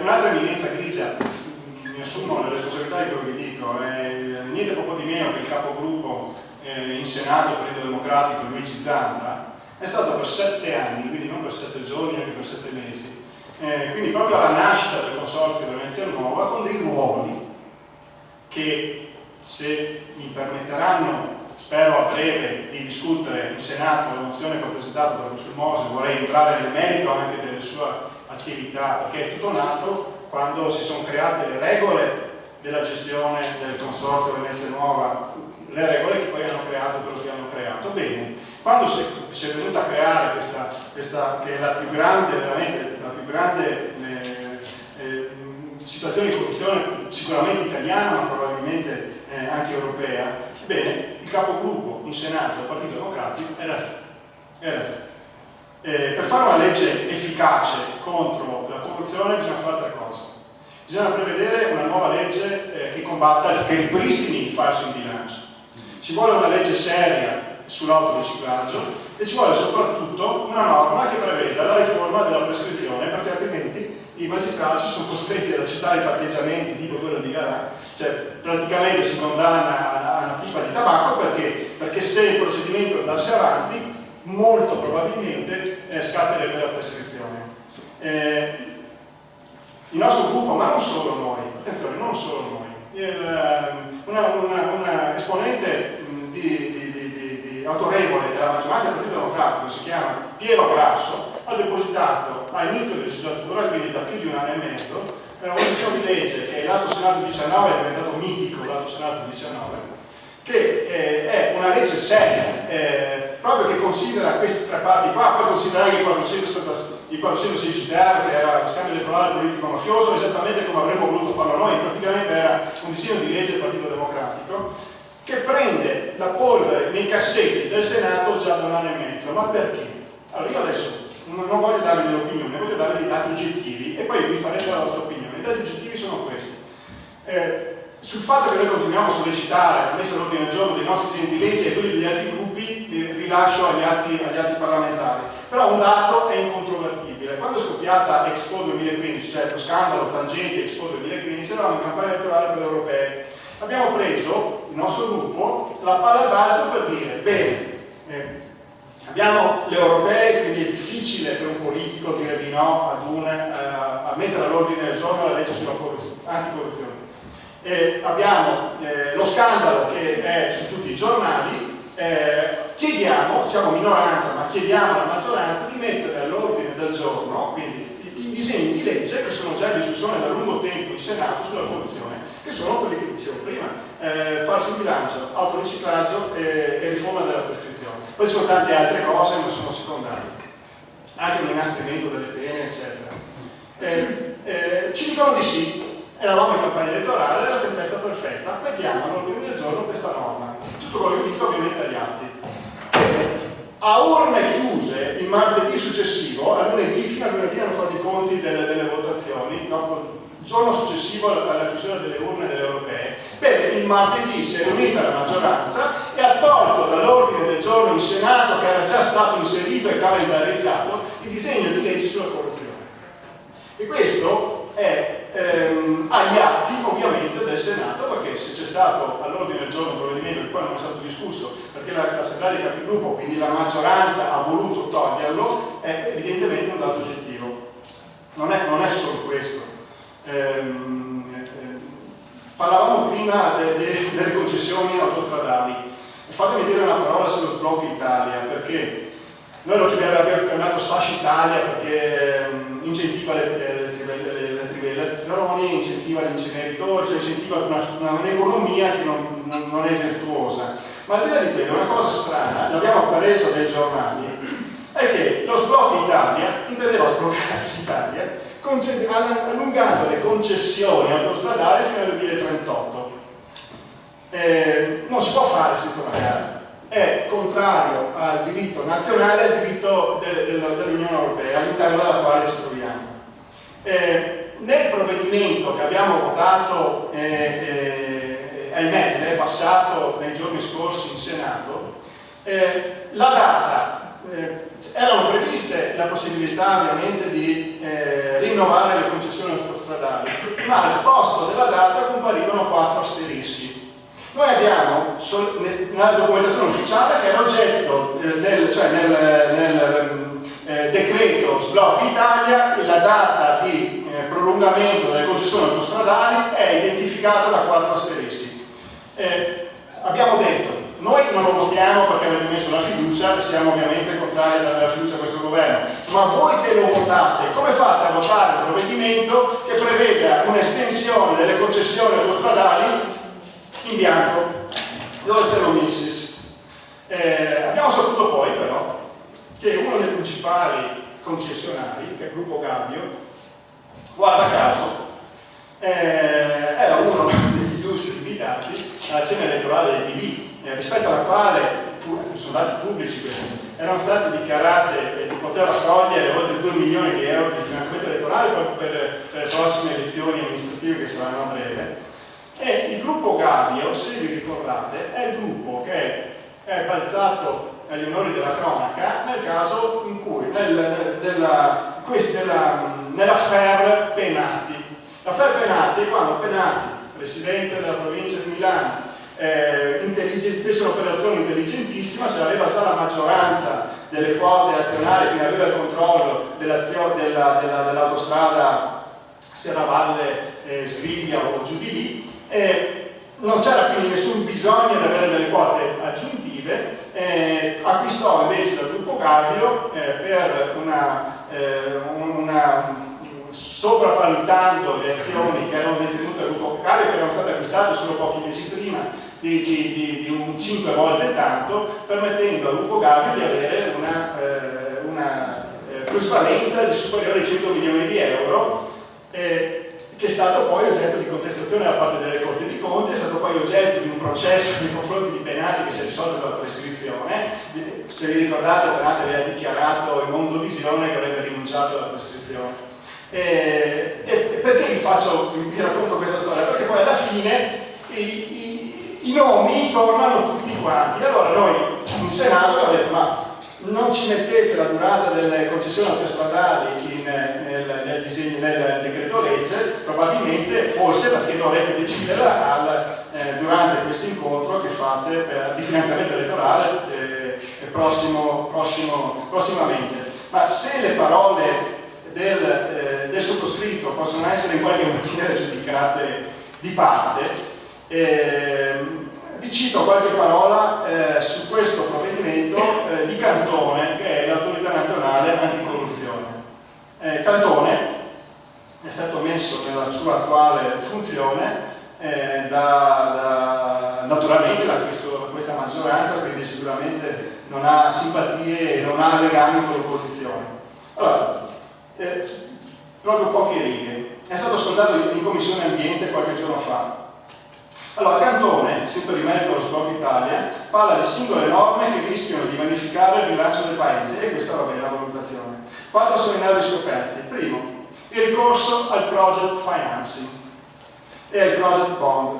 In parole povere, i modi attraverso i quali il privato presta al pubblico può investire su grandi opere pubbliche. È l'autorità nazionale anticorruzione che dice: attenzione, questo provvedimento è idoneo a creare corruzione.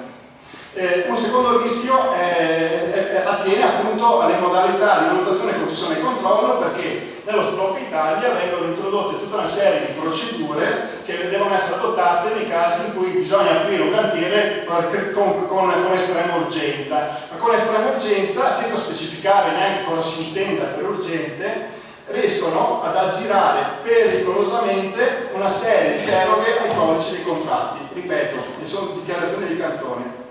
E i criteri secondo cui l'urgenza sussiste non vengono delineati. Ultimo rischio, le concessioni autostradali. Si prevede ora un progetto per la concessione, ma non c'è scritto chi lo approva e non si comprende come funziona la norma.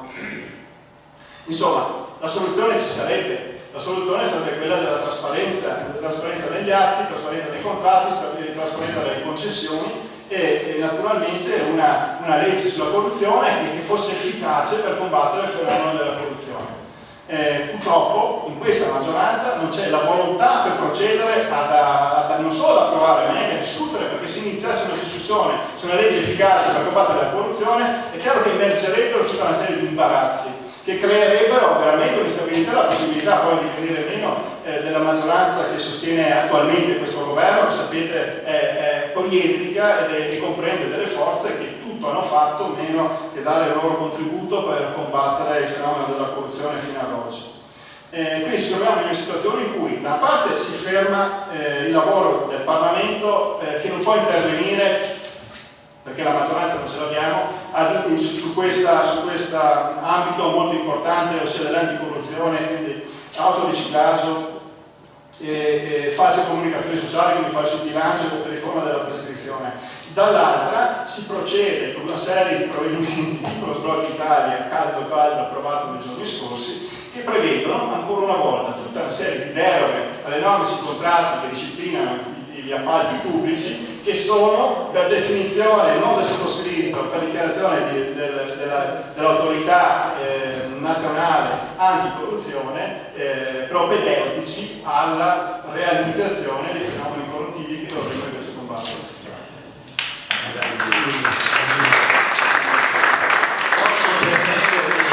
Posso permettermi di fare io una domanda prima di rispondere a lei, signorina, al senatore Cappelletti? Ma noi oggi abbiamo letto sui giornali che il vento è cambiato. Cioè voi avete fatto passare un candidato alla 21esima votazione, avete fatto passare un candidato delle 5 Stelle e avete segato con l'appoggio o appoggiando, non si è capito, il PD, avete segato Forza Italia. Questo qui è un dato, come dire, di novità, virgola, di speranza, punto di domanda. Allora,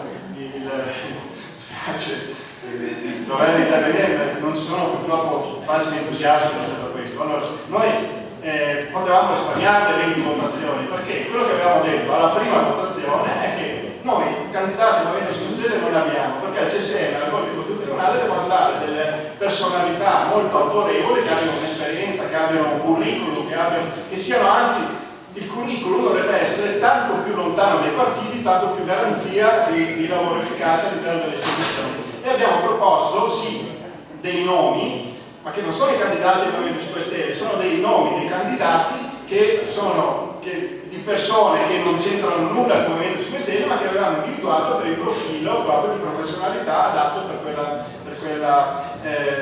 quell'incarico molto delicato. Pensate, adesso dovranno decidere se la Severina è costituzionale o meno, per quello che c'è stata una grande battaglia per avere Violante, che già si è espresso per l'incostituzionalità della Severina.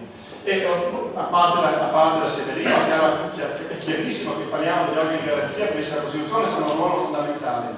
E nel momento stesso in cui finalmente anche del Partito Democratico ci sono volute 20 votazioni perché lo capissero, è arrivata un candidato che non era un politico, ma era un professore, che ha una professoressa, che ha un curriculum molto importante, 2 dottorati, insegnato all'estero, eccetera, eccetera, ne abbiamo preso atto e abbiamo votato con la convinzione di essere riusciti a imporre un cambiamento di mentalità importante, perché non è una novità. Dai, su, perché ne siamo sicuramente lieti. Ci è costato tante notti anche noi insonni. Tra l'altro questo tipo di discussioni le abbiamo portate avanti anche con Zanda, che è una persona con cui non andiamo molto d'accordo, però alla fine comunque abbiamo messo fuori e l'abbiamo votato io anche. Grazie. Comincia ad essere un po' tardi. Io farei, se vi va bene, visto che l'argomento comunque vedo che interessa un po' tutti, un altro paio di domande, arriviamo al massimo alle 11 se non avete... No, ma io devo una risposta a quella signorina lì, o no? Che ha detto cosa farei, cioè, a me non lo so, se voleva rispondere a me, se che cosa suggerisce...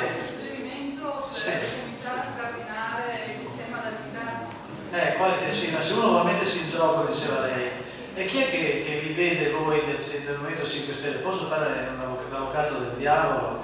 Allora voi siete con i dati del 2013 il primo partito in questo momento nel Veneto. Ma se io lo mando in giro, il Movimento 5 Stelle chi è? Qualcuno che conosce Cappelletti dirà, beh, io conosco Cappelletti, però la maggior parte conosce Grillo, ma Grillo è genovese. Allora, voi avete scelto adesso i candidati con un sistema che vi ha messi in conflitto, cioè avete aperto le votazioni alle 10 di mattina, le avete chiuse, non so, a un certo punto di sera, e un sacco di gente ha detto, ma perché non fare un po' di tempo in più o in meno? E comunque fate delle cose tutto tra di voi, con il massimo rispetto, non c'ho niente da dire, però io da Veneto non vi vedo, io non so chi siete, io sono quello che va a votare, sono quello che farà andare su lei, o voi, o chi si candiderà. Chi siete voi? E non dovete, secondo me, lucrare o aspettarvi soltanto il voto di chi risulta, di quelli che non ne possono più, e allora voto. Dovreste prendere qualche voto in più, anche perché siete visibili, in qualche modo non tanto perché andate sui giornali, anche perché vi fate vedere, io non so, non faccio politica, ma io non mi vedo in poche parole. Allora, non so, le persone che vogliono fare politica fanno un banchetto in giro, vanno al mercato, si trovi qui solo in campagna elettorale. Ecco, questo è un po' il deficit, se posso dire io.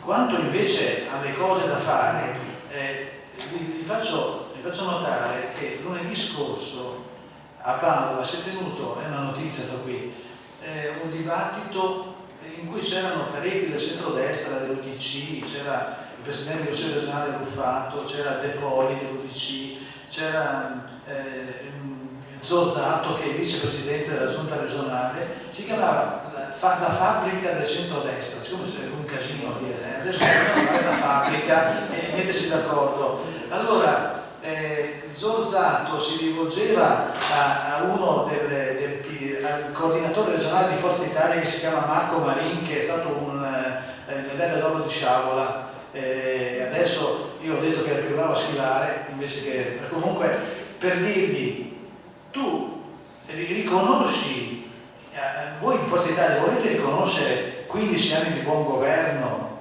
15 anni di buon governo in regione?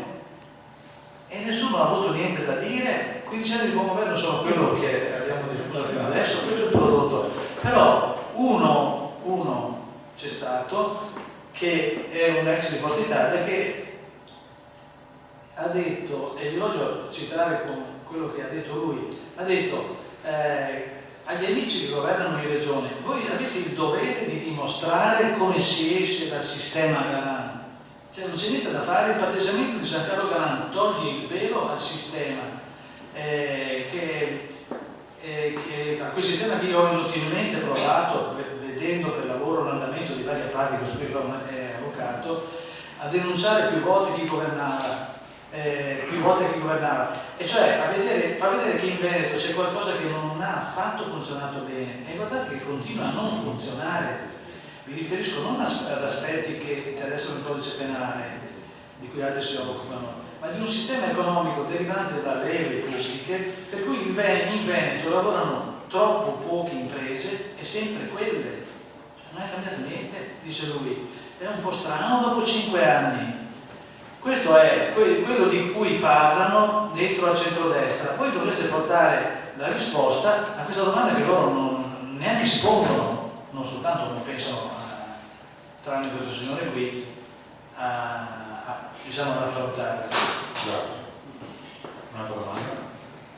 Grazie. Per un paio di domande velocissime per il dottor Mazzari. Io ho lavorato alcuni anni alla CGA di Mestre con Bortolussi, quindi qualche indagine l'ho fatta anch'io all'epoca, sto parlando di circa una decina d'anni fa.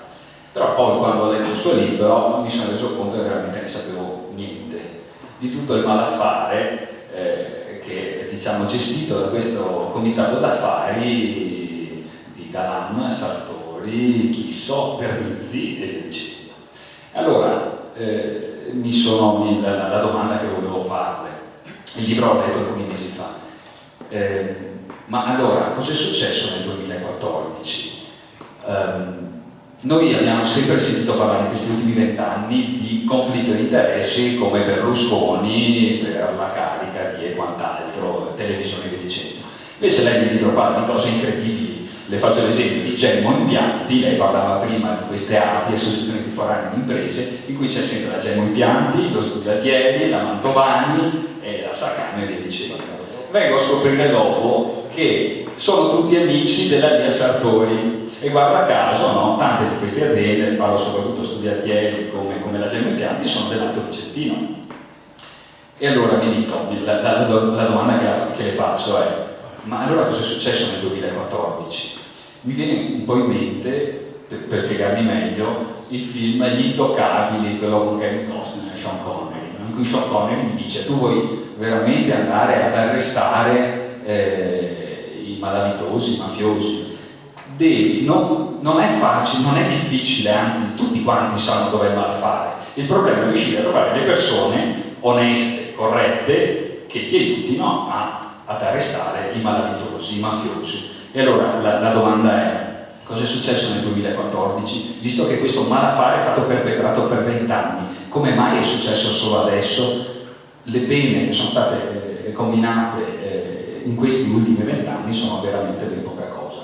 E questa è la prima domanda. La seconda, velocissima, alcuni anni fa avevo fatto una piccola indagine sulle aziende partecipate in Regione Veneto. Veramente sono rimasto sconvolto. Adesso si può trovare naturalmente tutte le informazioni sul sito della Regione. Sono 19 aziende partecipate direttamente dalla Regione e 76 partecipate indirettamente. Sappiamo, se andiamo a vedere sempre sul sito della Regione, gli amministratori sono, scusate il termine, i trombati della politica fondamentalmente, coloro che gestiscono. Mi domando come è possibile quindi che la magistratura e se vogliamo l'opinione pubblica non si occupi mai di questo.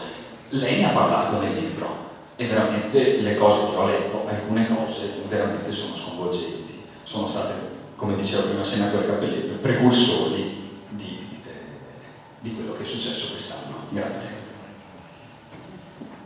Lei dice di Bortolussi, io l'ho citato perché sono rimasto di sale quella volta che l'ho intervistato. Nel libro c'è un passaggio che dice,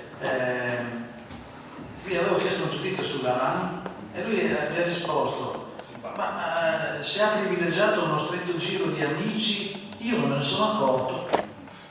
Certo che se ha fatto così ha sbagliato, ma lui era uno che non se ne accorgeva, avrebbe dovuto accorgersene, perché lo conosceva bene, non solo, ma è stato il capogruppo, vabbè che è arrivato dopo, ma era diciamo in politica,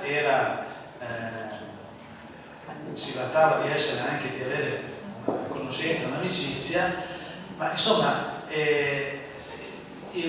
sulle indagini della CGIA mi permetto di fare una piccola digressione. Avete, non so se ai vostri conoscere lei o meno, ma avete spesso detto che in Italia lavoriamo fino al, faccio appunto 25 luglio, tutto l'anno, una cifra così, per pagare le tasse.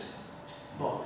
Allora, se noi tiriamo via il costo delle tangenti, come minimo risparmiamo un mese e mezzo, cioè ci fermiamo a metà maggio per pagare le tasse. Chi è che stabilisce qui il costo delle tangenti? Nessuno lo calcola.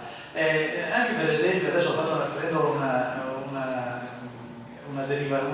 divagazione rispetto alla sua domanda, ma nessuno pensa nemmeno che il costo per esempio del pedaggio autostradale, se Brentani faceva i lavori in quel modo, cioè il lavoro costava 2,5 milioni in più di quello che effettivamente veniva speso, e cioè quello andrebbe detratto dal pedaggio, scusate, qui qualcuno dovrebbe fare questi conti, viceversa il conto lo fanno sempre in più, cioè mi aumentano il pedaggio, ma come mai? Qua si è dimostrato che c'erano delle tangenti, sarebbe il caso di fare qualche conteggio in detrazione finalmente.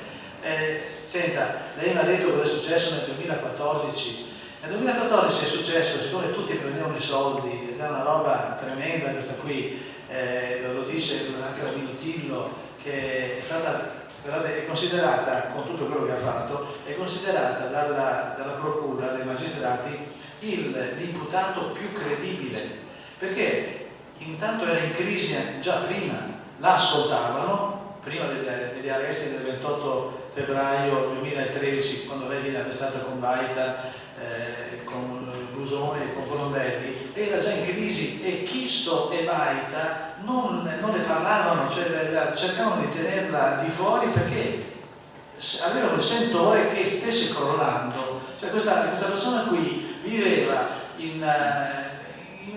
diciamo con un movimento pedonale del pensiero, cioè un giorno mi è consentito tutto, possiamo comprare tutti qui, tutti prendevano soldi, ma vi rendete conto?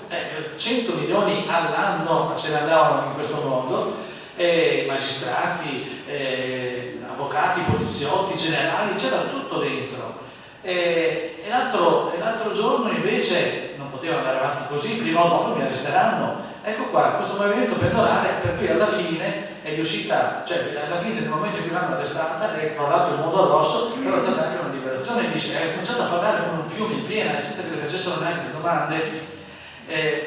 Dunque, cos'è successo nel 2014?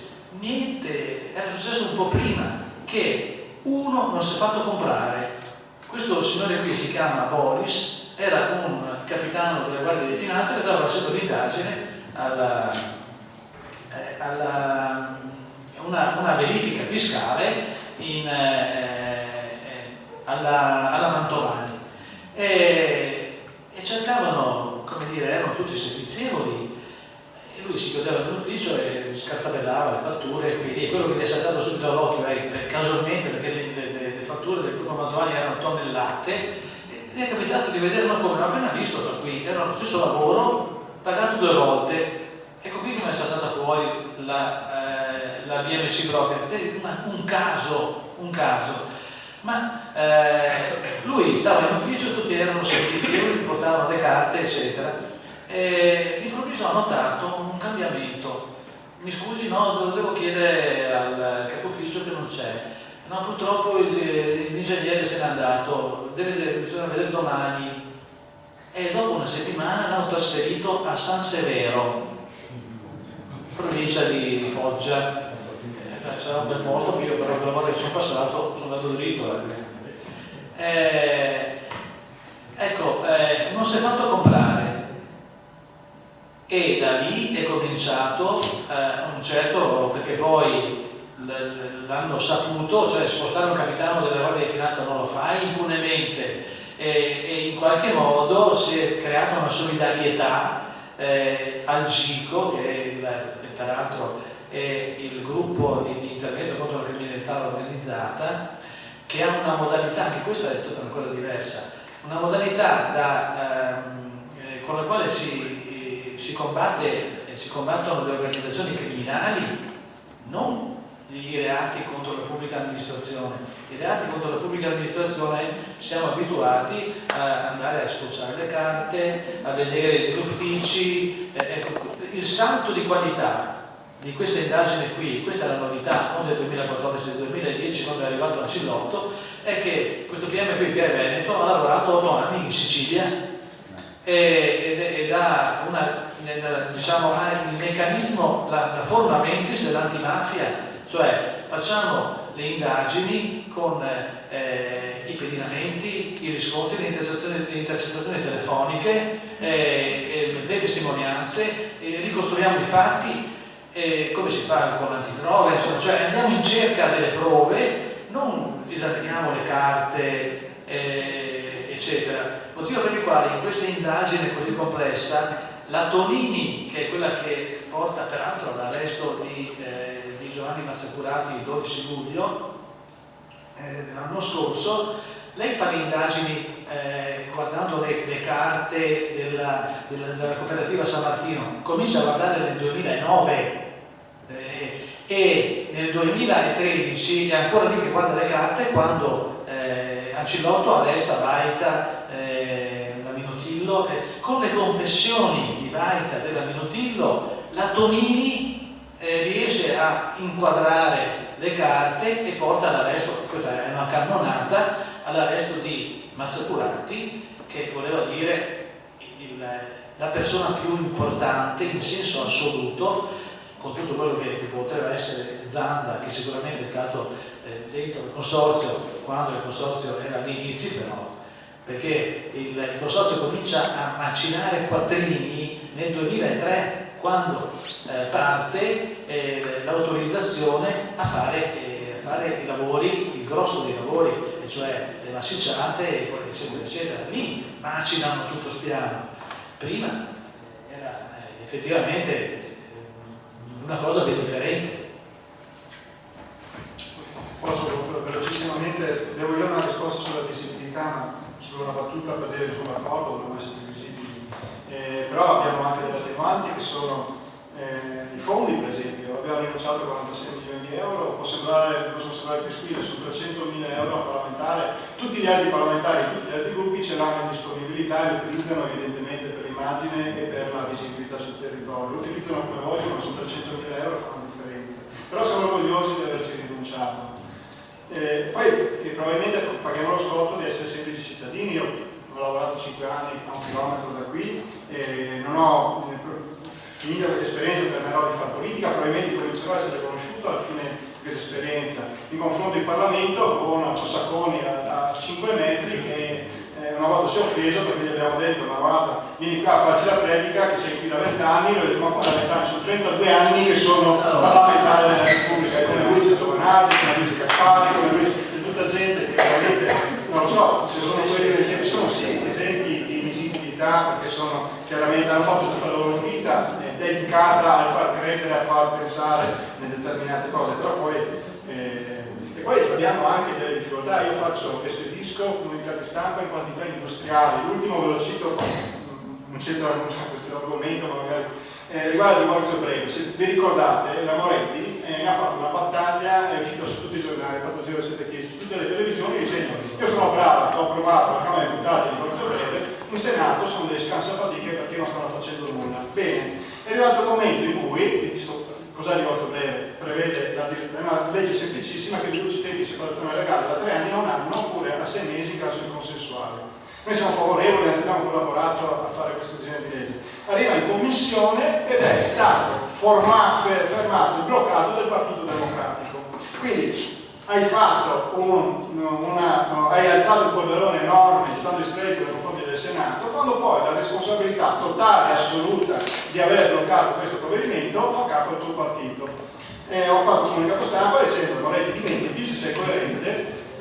So, quanti di voi non hanno avuto notizia, forse perché ve lo sto dicendo di questo momento, il fatto che il nostro programma, al primo punto, sia togliere i finanziamenti pubblici all'editoria. Posso dire una cosa? Allora, suggerisco un modo molto semplice. Com'è che si va sui giornali? Uno dei prossimi incontri che dovete organizzare è su questo argomento qui, chiamate un po' di giornalisti a parlare come diavolo si fa ad andare sui giornali, perché c'è un'ignoranza totale, per quanto serve, perché ormai i giornali servono, io sto detto, ai cartari piedi, però dopo uno ne scarta i piedi, cade l'occhio, si dice: ma non sono scritto questi, attenti. Allora, come si va sui giornali? Si va sui giornali con dei meccanismi cretini, credetelo.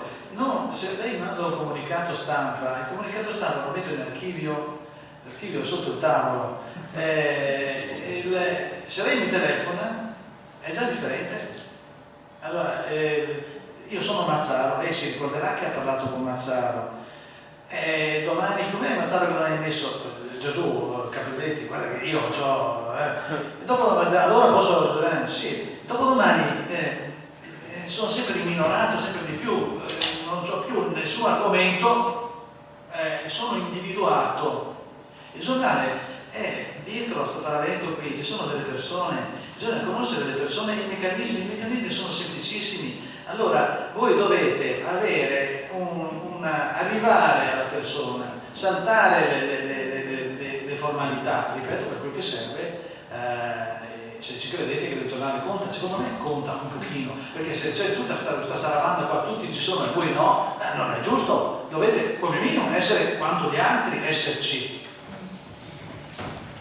Stasera è il senatore Capriletti per il tempo e vi do 3 notizie.